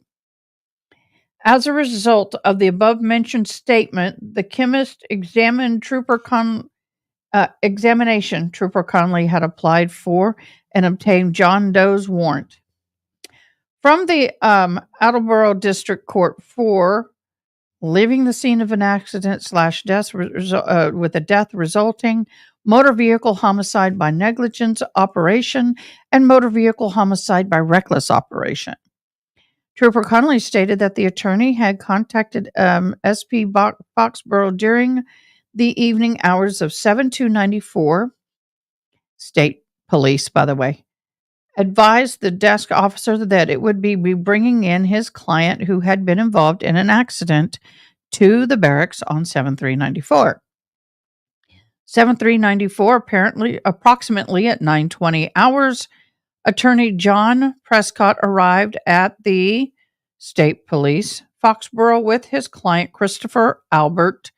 Date of birth, oh my God, he's born the same year I am. Ugh. Albert was observed to have had concussions on the forehead. The officer advised Albert in the presence of his attorney his rights per Miranda. Refer to the attached form. The interview was audio taped. All present were Trooper Conley, Assistant Director Attorney Sam Shutter.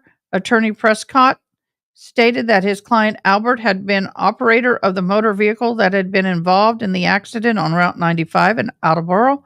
Although Albert refused to make a statement regarding the accident, he did state where his vehicle, a white Chevy Lumina, Massachusetts 658 VVC was currently parked.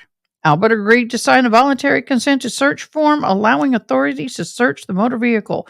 Refer to the attached form and transcript.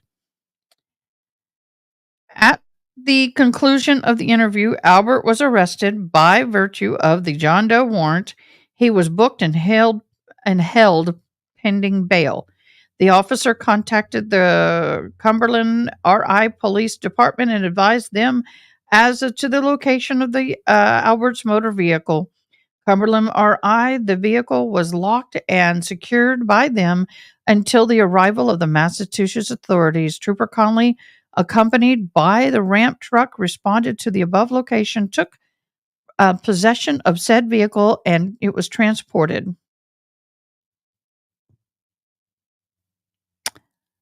Well, first of all, I would never make a statement whether I was innocent or guilty.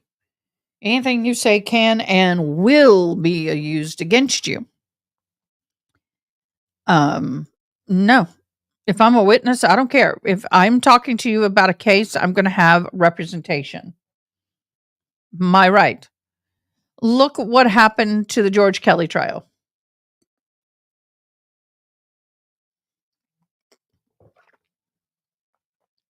I got NASCAR on over here if you're wondering what I'm looking at.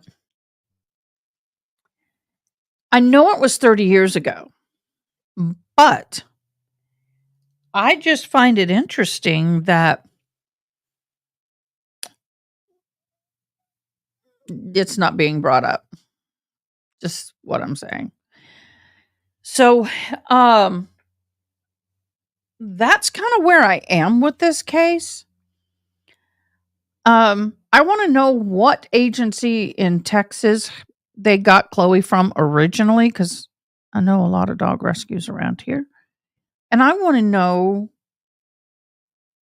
well, Nicole Albert said that she had been in contact for up to 3 months after the dog was placed. And that they didn't just dump it off. But I want to see all the reports and police reports and all of that on the dog, because you've got them saying that he's bit 3 other dogs and then he gets out of the backyard and then he aggresses a neighbor's dog or whatever. But then there were 2 ladies walking down the street with their dog and he went and attacked their dog and they tried to intervene. Yeah, I know. I just want to know more. And that they wanted to and that the women tried to protect the dog, and they ended up getting injured considerably enough to go get medical care. Now, question for me is,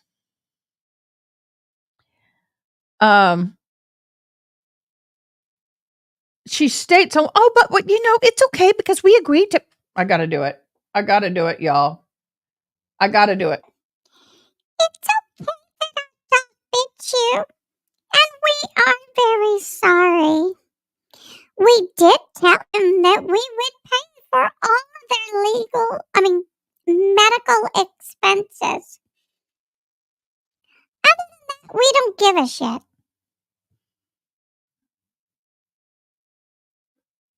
There did not seem to be, if I'm sitting there and my dog had done that, oh my gosh, y'all, I can't believe she did this.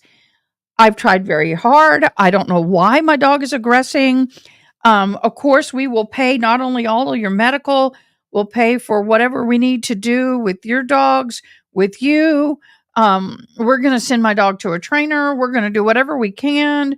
There was no remorse or concern that her dog had done this to these women. I found out that there's been 2 other people who've been bit by the dog. And the reason why they put the dog upstairs while people are there, because the dog is superly protective and aggressive.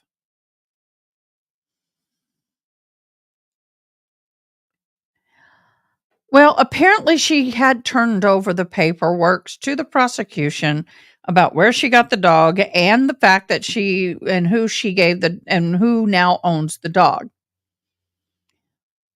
But if I'm on a witness stand and somebody asks me, I'm not going to go, Yeah, she likes my dog's a she.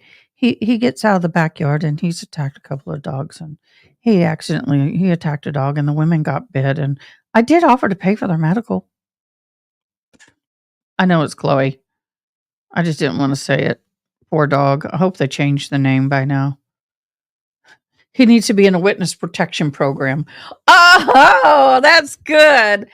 I need to put that. I'm going to say that tomorrow. The dog needs to be. Is the dog in witness protection program?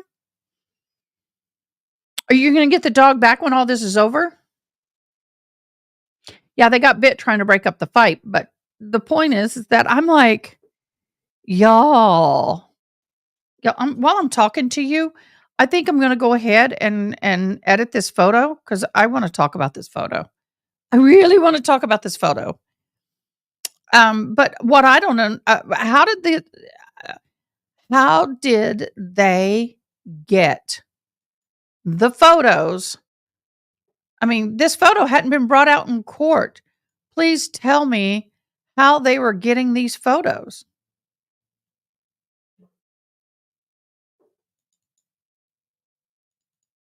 Just curious. I'm going to try and filter, sharpen mask. Try and move this.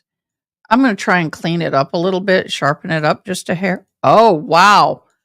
I cleaned it up a little, y'all. It makes a whole lot more when you have the shadows and stuff. Oh, wow.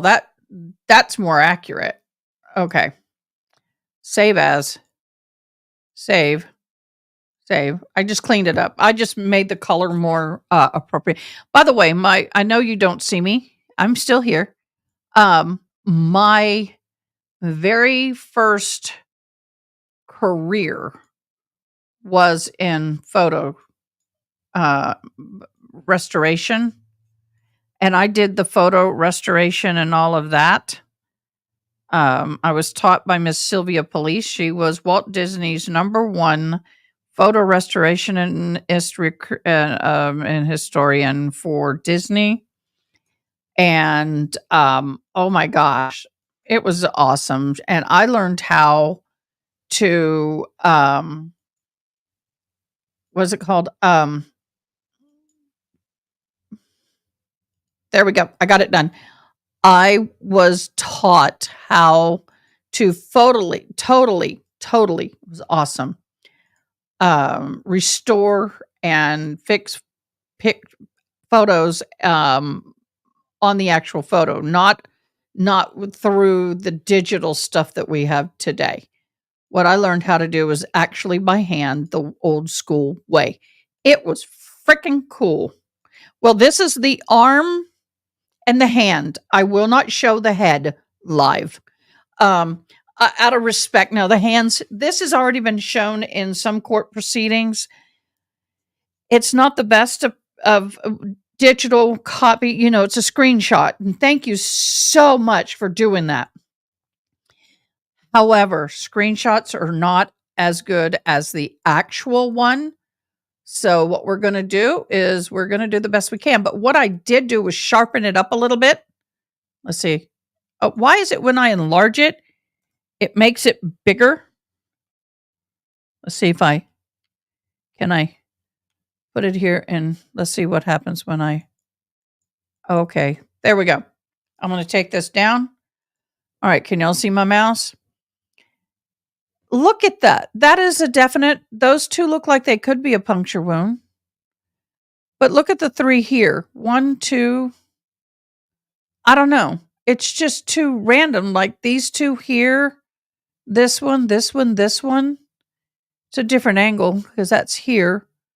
Unless the arm was bent and he's bit this way. If he's got a bent arm and the dog grabs him and does this, the lower jaw comes up and this one comes down, then that makes sense. Look at here where my hand is. That right there, and that could be the bottom. If you bend the arm up, then it matches with this and this. Very well could have been a dog bite at that point. When you take these and fold the arm up, you've got canines and you got more punctures. So it very well could have been. It makes sense if it's bent like this, like he's protecting himself and the dog bit him. I pulled back.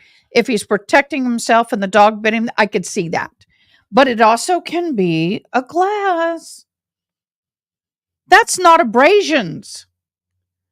That is like freaking far from an abrasion, y'all. I'm going to try and get me. Yeah, that's better. Look at the hands. That is fighting. Look at the wrist. You can see up on the wrist too. Look. Right under here. That's blood. That's not a shadow. That would be a shadow. That's blood. And they're measuring it. And I think that's 1, 2, 3, 4 inches. 3 inches, maybe. When you get a good photo, it looks a little different, doesn't it? I'm going to. No, I can't. Yeah. Somebody asked me, why is it like red and bruised looking down here? When somebody passes away and they're laying on their back, the blood pulls to the lowest locations of the body. So that's under the skin is where all the blood, all those veins and everything. So that is just a part of the natural process of deceasing. Yeah, exactly. And the gash on the back of the head, I'm looking at it, y'all, and I'm not trying to hide things. He did. I'm not trying to hide things, but I don't think it's okay for me to show this unless they show it in court first. If they show the victim in the full state that I have, I hope that didn't show up on y'all's. I gotta get me back up. I hope that didn't show up. No, it didn't. It to me, looking at his poor face, he's got 2 black eyes. He has blood on his right eye here. Looked like it dripped like a cut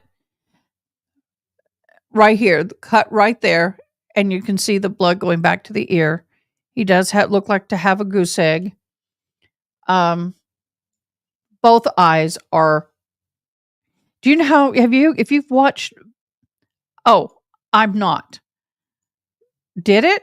It shouldn't have.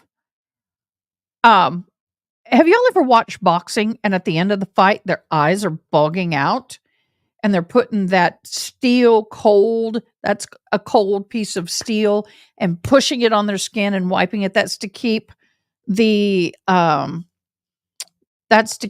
blood and the swelling down.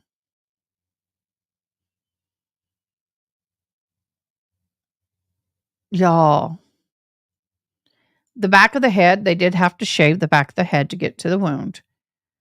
And the wound is 2.5 inches. And it is directly right here. It's directly where my ponytail is.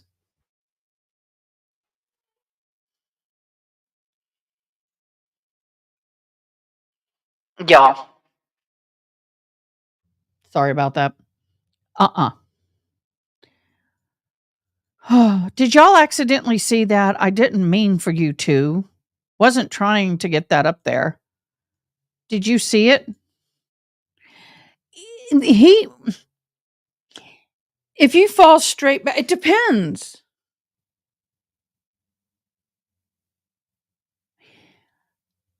Okay, good. It depends, y'all. I'm going to go ahead and take this down out of respect. I just don't want to sit there and have it just staring. Stop screen share. Okay.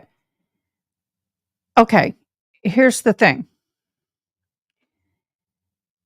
You can be hit on the back of the head right there. Depends on how high or low or whatever.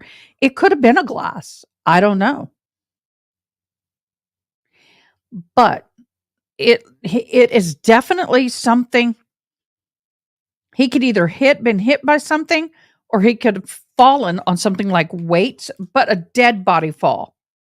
I'm not talking about a protected body, meaning when you're conscious and you're falling, you tend to protect. To me, it looks more like a rim of a glass. Somebody could have had a glass in their hand in the fight and hit him on the back of the head with it, but that won't cause the type of brain injury. Well, it may. I don't know. If you're on certain medications, it would astrobate it, I'm sure. But for me, there's so much there, y'all. I can't. There's so many things that could have caused that gash on the back of the head, but it's going to take some serious force. They very well may have had roid anger. I hope we hear from the medical examiner, but then again, the medical examiner is not agreeing with the defense. But you know what, y'all? I'm going to try and be this hard on the defense. If I see it, I'm going to call it. But right now, I think every one of the lawyers that I have seen who have been following this case, She's begging to be in. that's fine. That's fine. How's kitty kitty? Okay. All have said that they cannot find anything that puts Karen Reed at the scene when he dies. It's all hearsay. It's all based off of a one woman's comment. And then evidence. And that was the other thing. The crime scene, so to speak, or the scene, or the place where John O'Keefe was found, was 2 hours later, everybody left. They did not maintain that scene for the state troopers because the state troopers originally said they weren't going to come, supposedly. And then they did. But 2 hours later, they clear everything out and then they leave. Oh, well, that's good. I would say that's either dog or glass because glass, if it's jagged enough, will cause puncture. It will. I mean, you can do that damage with a glass. I'm not saying it's not a dog bite for 100% sure, but I saw that glass and went, oh, could have been the glass. I could see where I still can see where this could be glass.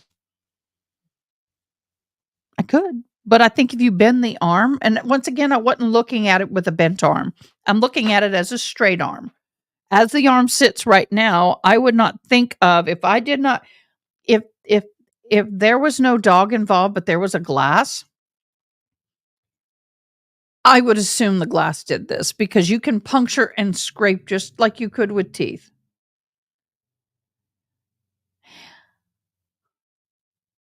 Yes. Well, I found out through listening. I said glass. I didn't say ass. I've been on for more than 2 hours, so we're good. But I will say that there was a comment made in some of the things that they do have an evidence, the shirt with the damage to the shirt where the arm is. Now we do have video of him leaving the bars and there was no damage to his shirt. None whatsoever. Aren't these the cutest little sparkly lip glosses? This is old. I've had it a while. Not that old, but I've used it out. So that's where I am on this. There's just too much up in the air. I'm not trying to sound like a conspiracy theorist. I'm just trying to poke holes. There's several witnesses I wouldn't rely on their testimony, including Nicole Albert and Julie. I'm sorry. Did Nicole Albert go yet? Yes. Julie Albert especially was defensive on the defense's end.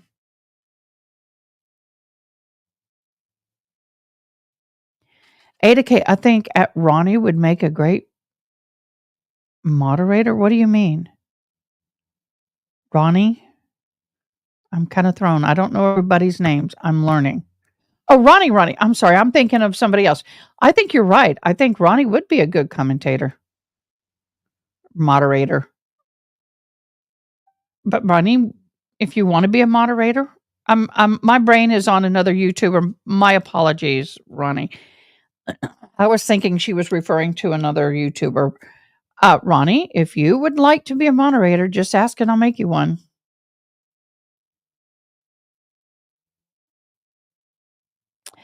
Well, let's put it this way, Ronnie. When you get into an ambulance as a first responder, I've done this many times. I'm not an EMT, okay, but I have cut clothing on scene to get to wounds. I have ridden with people who have gone in and they've cut the clothes off and they literally just throw them on the floor at first, or when they're in a moment where they're having to do chest compressions and all of that. It's pretty much controlled chaos, organized chaos. When the ambulance gets to the scene and they relinquish the patient to the ER, they go and get the clothes.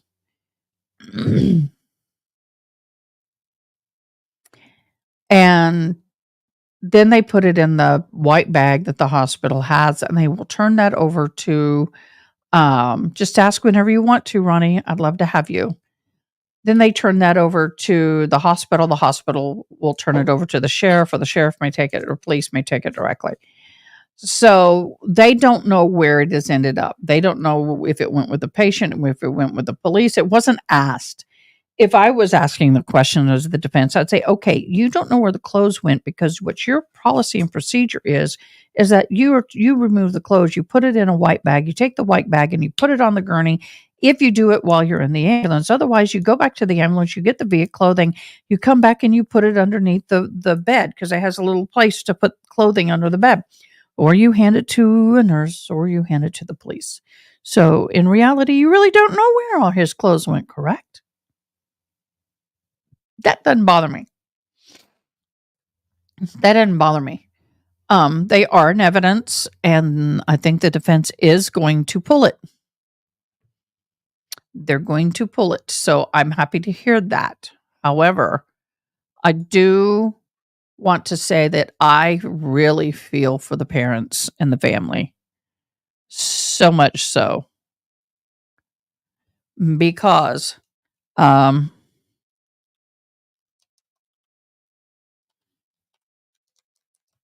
typing, I'm sorry.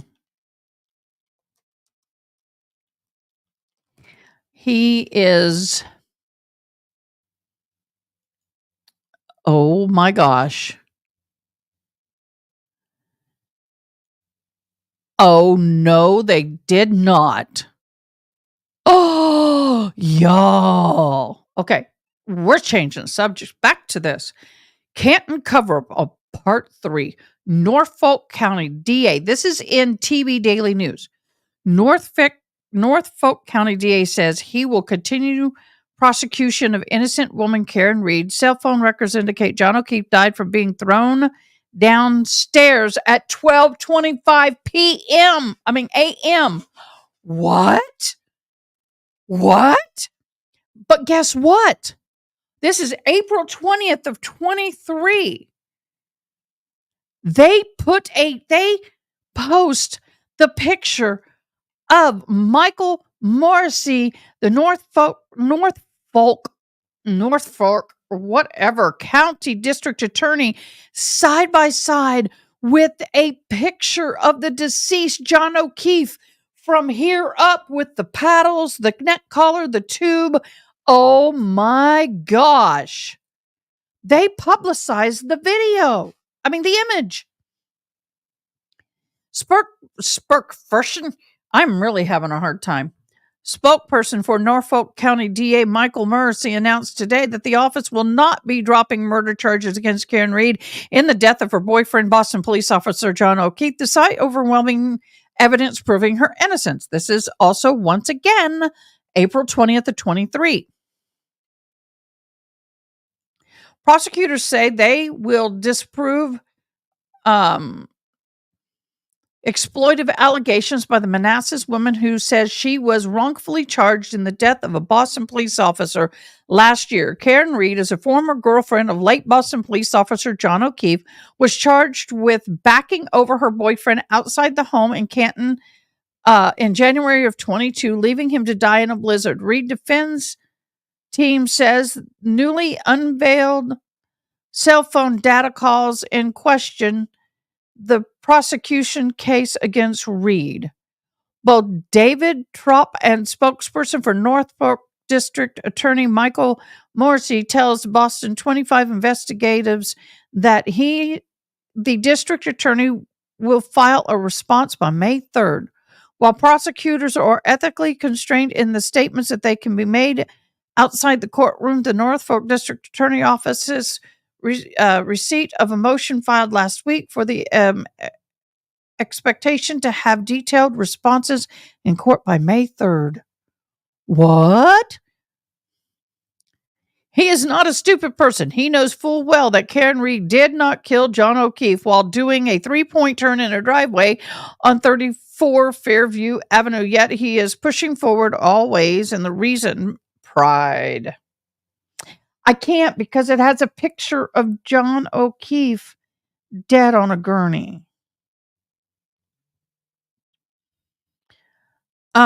Should be noted that State Trooper Yori Berkanick and Brian Tully, another Brian, who were supervisors of Trooper Michael Proctor, who was also charged with investigating the case, is closely family friends of the people who were more likely murdered O'Keefe.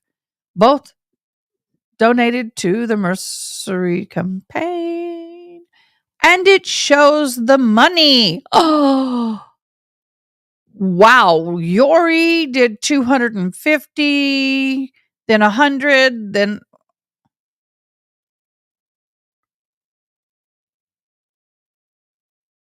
he got money. He got money from receipts. Morrissey. Okay, so Buckenick. It's not Berkowitz. It's Bukhenik. 200, 300, 400, 500, $600. Then Brian Tully, 200, 300, $25.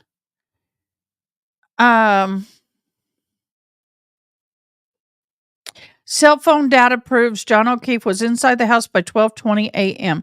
The mere fact that he was ever inside the house proves Karen Reed didn't do it. I mean, but then they have that picture of him laying there dead on the gurney. And you can see the scratches.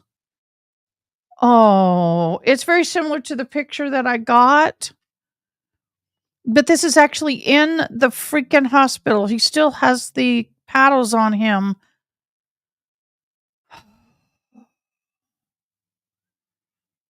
They took pictures of the cuts. Oh, I'm going to save this. Oh, wow. This has got data, phone data. I believe that he was dead by 12:25. At 12:31, his body moves only 25 meters, but doesn't mean that he was alive. Oh, I got to save this and go over this, y'all, because I have incoming and outgoing calls. This is everything, y'all. What I'll do, y'all, I think what I'll do is for the next time we do this, I think what I'll do is I will copy and paste this and I will cut out that image. This is these are all the phone logs.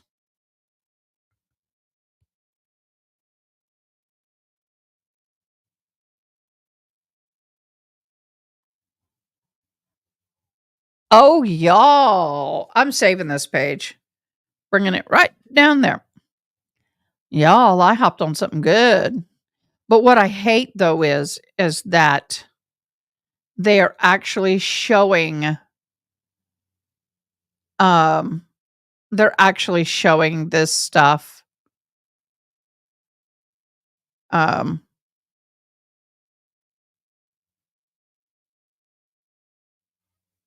The picture of him laying there on the gurney dead just pisses me off.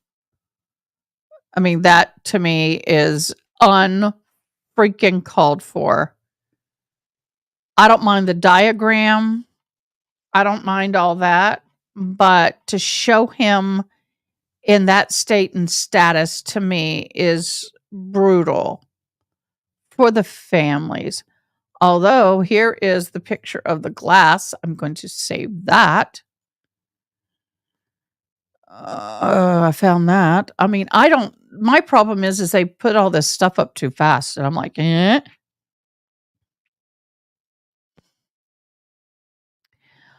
Um, what do y'all think about the relationship? Let's talk about that.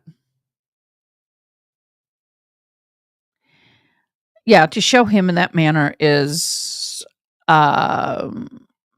unacceptable.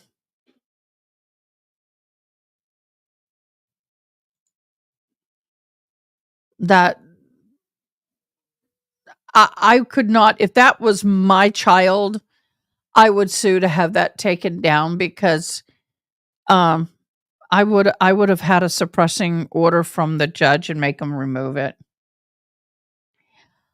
I know the kissing Higgins situation. I am very curious about that. Anybody have any more information on that? Anybody have any more information on that? I don't even like, they're showing pictures right now of JFK. I don't want to see that. I mean, I can stomach it. I just don't want it.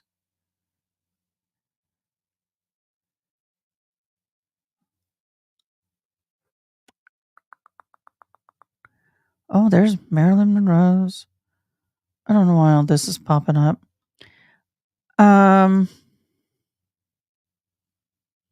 What is this?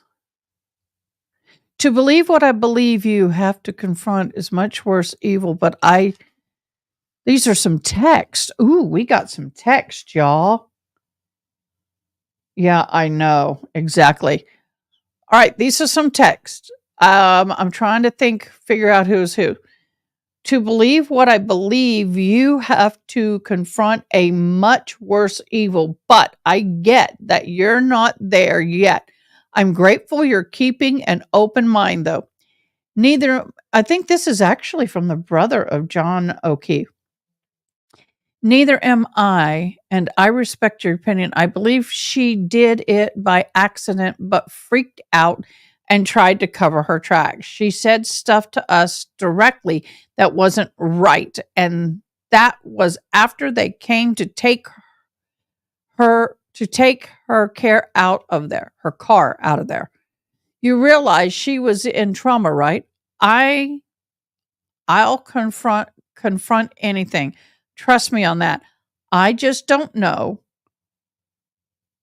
And this entire thing don't need to turn into a circus. They want circus way it has. I wouldn't want to be okay. These are texts being sent. I don't know who from, but to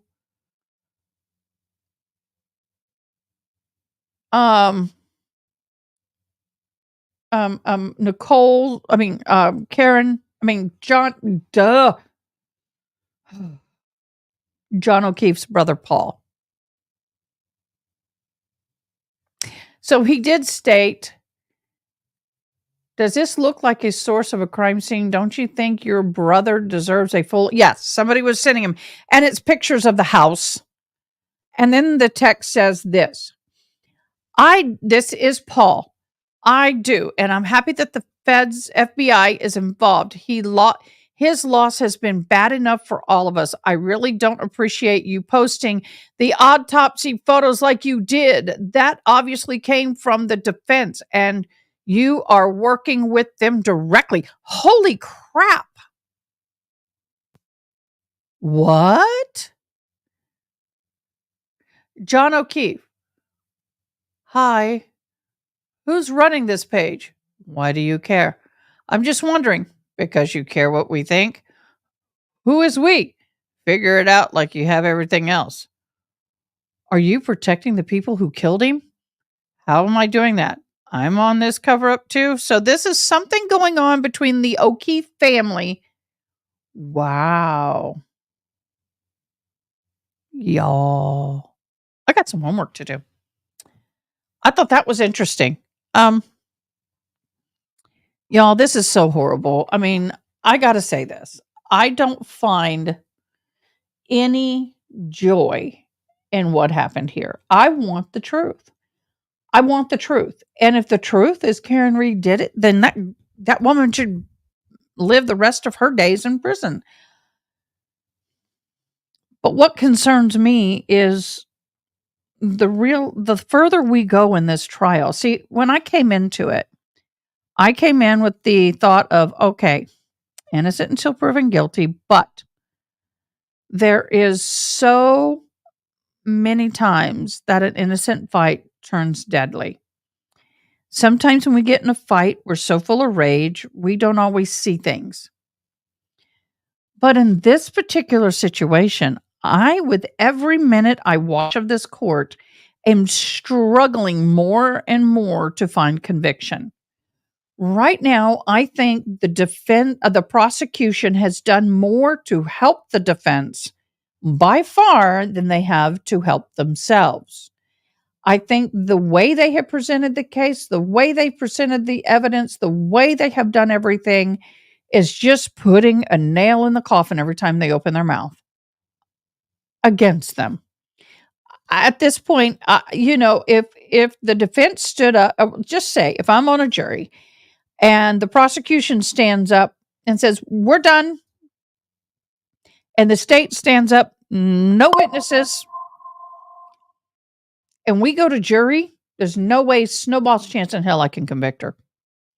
Even if it's possible she did it, there is no evidence. If they had found the 37 or the 45 pieces of charred broken glass, well, they're claiming, but it's actually plastic, at the crime scene or at the scene of the incident, the moment his body was removed or when they processed that scene before they left 2 hours later, that would hold a lot more weight. But they took, what, 18 days? From the 29th all the way through February 18th. That's 2 weeks, y'all. And let's look at this picture I downloaded.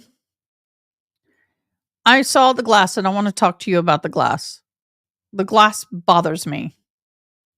I got to find it because it's kind of, let me make my stuff bigger, extra large. There we go. I thought I saved it. I downloaded it. Nope. Thought I downloaded it. What? What happened? Dang it, I hate it when that happens. Let me go back and get it. I'll go back and get it.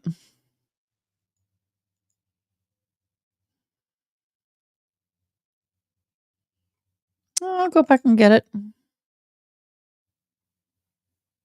But there was a piece of glass that they found on the scene, and I'm like, y'all, there is no way, snowball chance in hell, that glass was sitting there and you did not see it.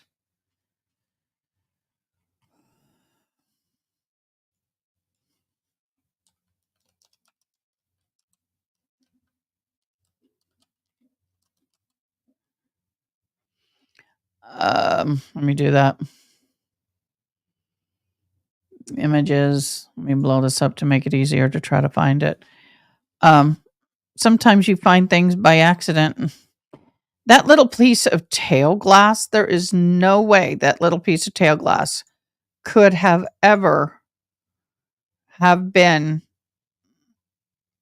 sitting there throughout the snow. And even Recovery Addict talked about it. And I thought, wow, that is so true. Could have sworn I saw it. Maybe it was in this report. Website.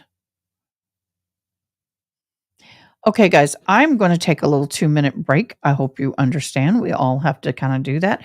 Let's go stretch and I will return. I hope I got to get me some more fluids. I am really struggling with my voice. I'll be right back.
Well, did I lose you? I hope not. But I know that's a risk that I take. Oh.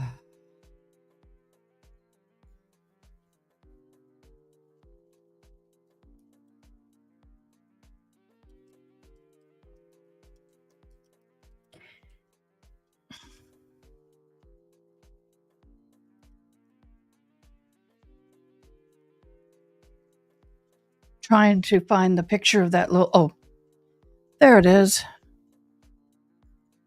There it is. I'm going to download it. Save as. Desktop.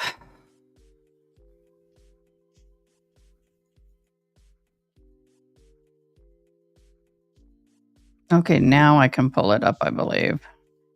I don't want to. What is he sending me? Oh, my son is laying down with the kitten. He's 24, and that kitten is just all curled up around his face. Oh my gosh, y'all. Is that not too precious? Is that not too precious? Okay, did somebody call while I was gone?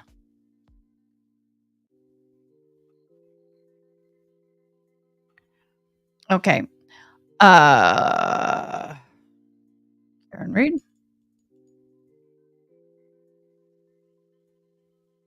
Oh, there it is. Okay, let's talk about this.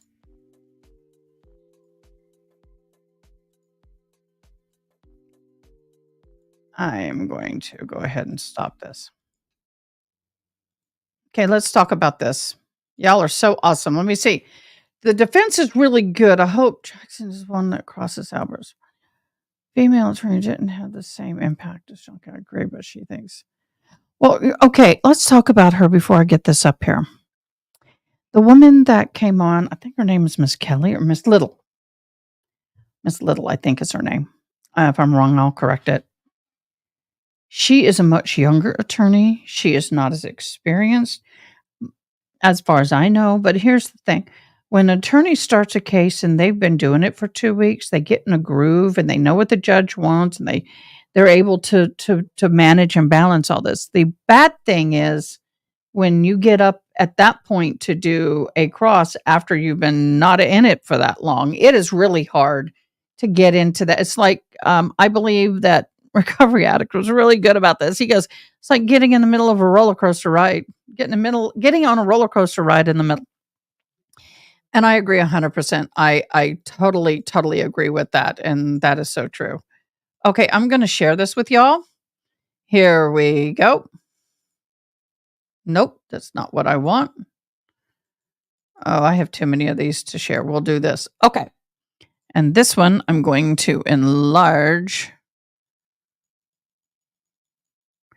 Y'all, that looks like it was just sat into the snow.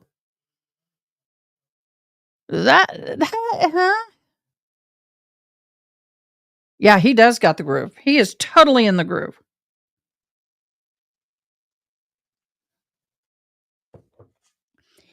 Anyone who is interested in NASCAR right now at lap 138 out of 293, we got Reddick, number 45, number 54, Gibbs, number 6, Kowalski, number 4 is Larson, number 5 is 24, Byron. None of my men are in the run right now. That is not, I'm going to go back down so you can see the whole thing. That is not how that, and I agree with Recovery Addict.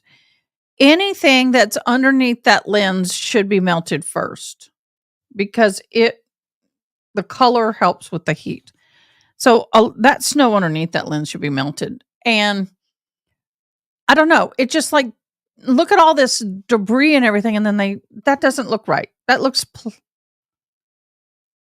that's a big piece. Okay. That's a pretty dang good sized piece. A piece of plastic doesn't break like glass, y'all. I ought to buy a piece of taillight and bust it up for you and show how much force it's going to take to get it into those numbers. Hitting a body is not going to break a piece of glass like a plastic like that. If you hit a body that hard in the chest, you probably at 24 miles an hour, you may not even. At 24 miles an hour, I got to get off the mic. I know I'm blowing your ears out. I'm sorry.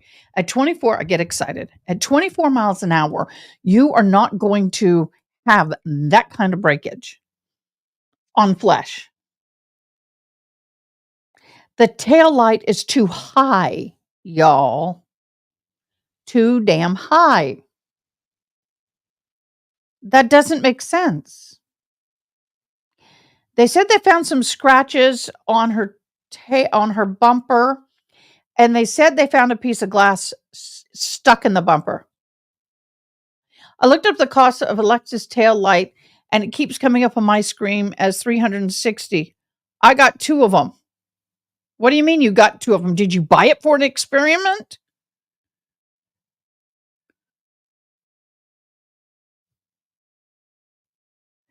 My mother has that same vehicle, y'all. When she gets back into town at the end of the week, I'm going over there. I'm going to take pictures. I'm going to do more investigation, but the bumper is going to hit him before the glass. He would curve around it. He would curve into it and then fall back. He would have bruising. Come on, baby. Come on. Good girl. Just you and me, huh? Just you and me, love. Yes. I just struggle with this so dang much. I really do. You're telling me that if you can see that very vividly in the snow, then you should see all the other pieces, not 2 weeks later. Mm-mm. Mm-mm. Mm-mm. Mm-mm. Now, if she backed up into something and hit it and everything shattered within the frame of the light, and as she drove, it fell off down the road, that's possible. Because she's kicking up snow and stuff into the back of the vehicle, the slush and everything with the tires. The wind is blowing. Yeah, let's talk about that. The hair. Did y'all know anything about the hair? They found a hair on the bumper. You're telling me that after all that time that she drove home from the house after hitting O'Keefe, she drives home. And then they take her car and get it to the shop. You think is that not going to stick? Is that not going to stay? No. Chances of one hair remaining on that car are slim to none. Once again, in my humble opinion. And it's not worth much. I know. My opinion's not worth that much. But that said, I really struggle with some of this stuff. I fervently struggle with some of it.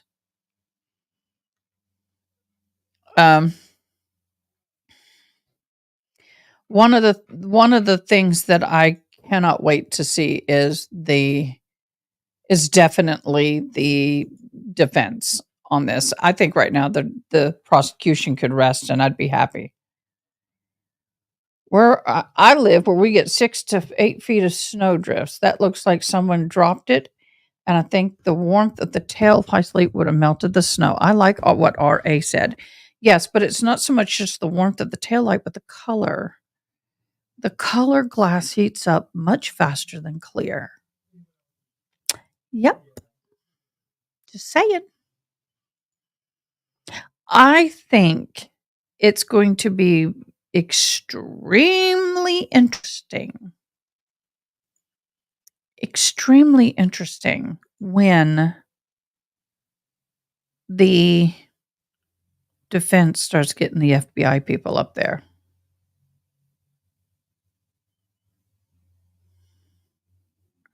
I don't know much about snow.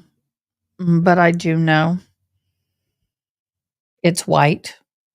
It can be very dense. And if a tail light falls on top of it, it's going to be easy to see if it's colored. Not colored, maybe not so much, but colored. I don't know. Okay, guys, it's almost 4 o'clock. I'm going to hop off. Thank you as always, Ronnie. You are awesome. And whenever and if ever you want to be a mod, I'd be blessed to have you. And Sparkles, you were awesome. Thank you so very much for being on and being a great mod. And everybody else who have joined us who's not here anymore, that's okay. And for those who are in the replay crew, oh, bless you dearly. Please like and subscribe. You know, that is very vitally important for those of us who are doing this. We do a lot of work behind the scenes in preparation and aftermath of all of this. And I am not a professional. I've only been doing this for 8 weeks now. I'm doing it because I like it. And when it comes to the trials, right now I may be sounding very much on Karen Reed's side. Once the defense gets up there, I will do my best to poke holes in their side just as much. Everybody, have a great Mother's Day. Relax, get some great sleep tonight. I hope to. And we're going to be back. I'll be here at 7:30 in the morning. I will be live at 8 o'clock. And we will have a full day, just so you know. Monday, Wednesday, Friday are full days. Tuesday, Thursday are part days or half days. So it's going to be a busy week. So let's get ready for the ride. And I'll see you on this channel at oh gosh, my brain just fried. I'll see you here tomorrow at 8 o'clock in the morning. Okay, grab your cup of coffee, your tea, your bagel, whatever you're eating, and come and join me. Have a great evening. And once again, happy Mother's Day.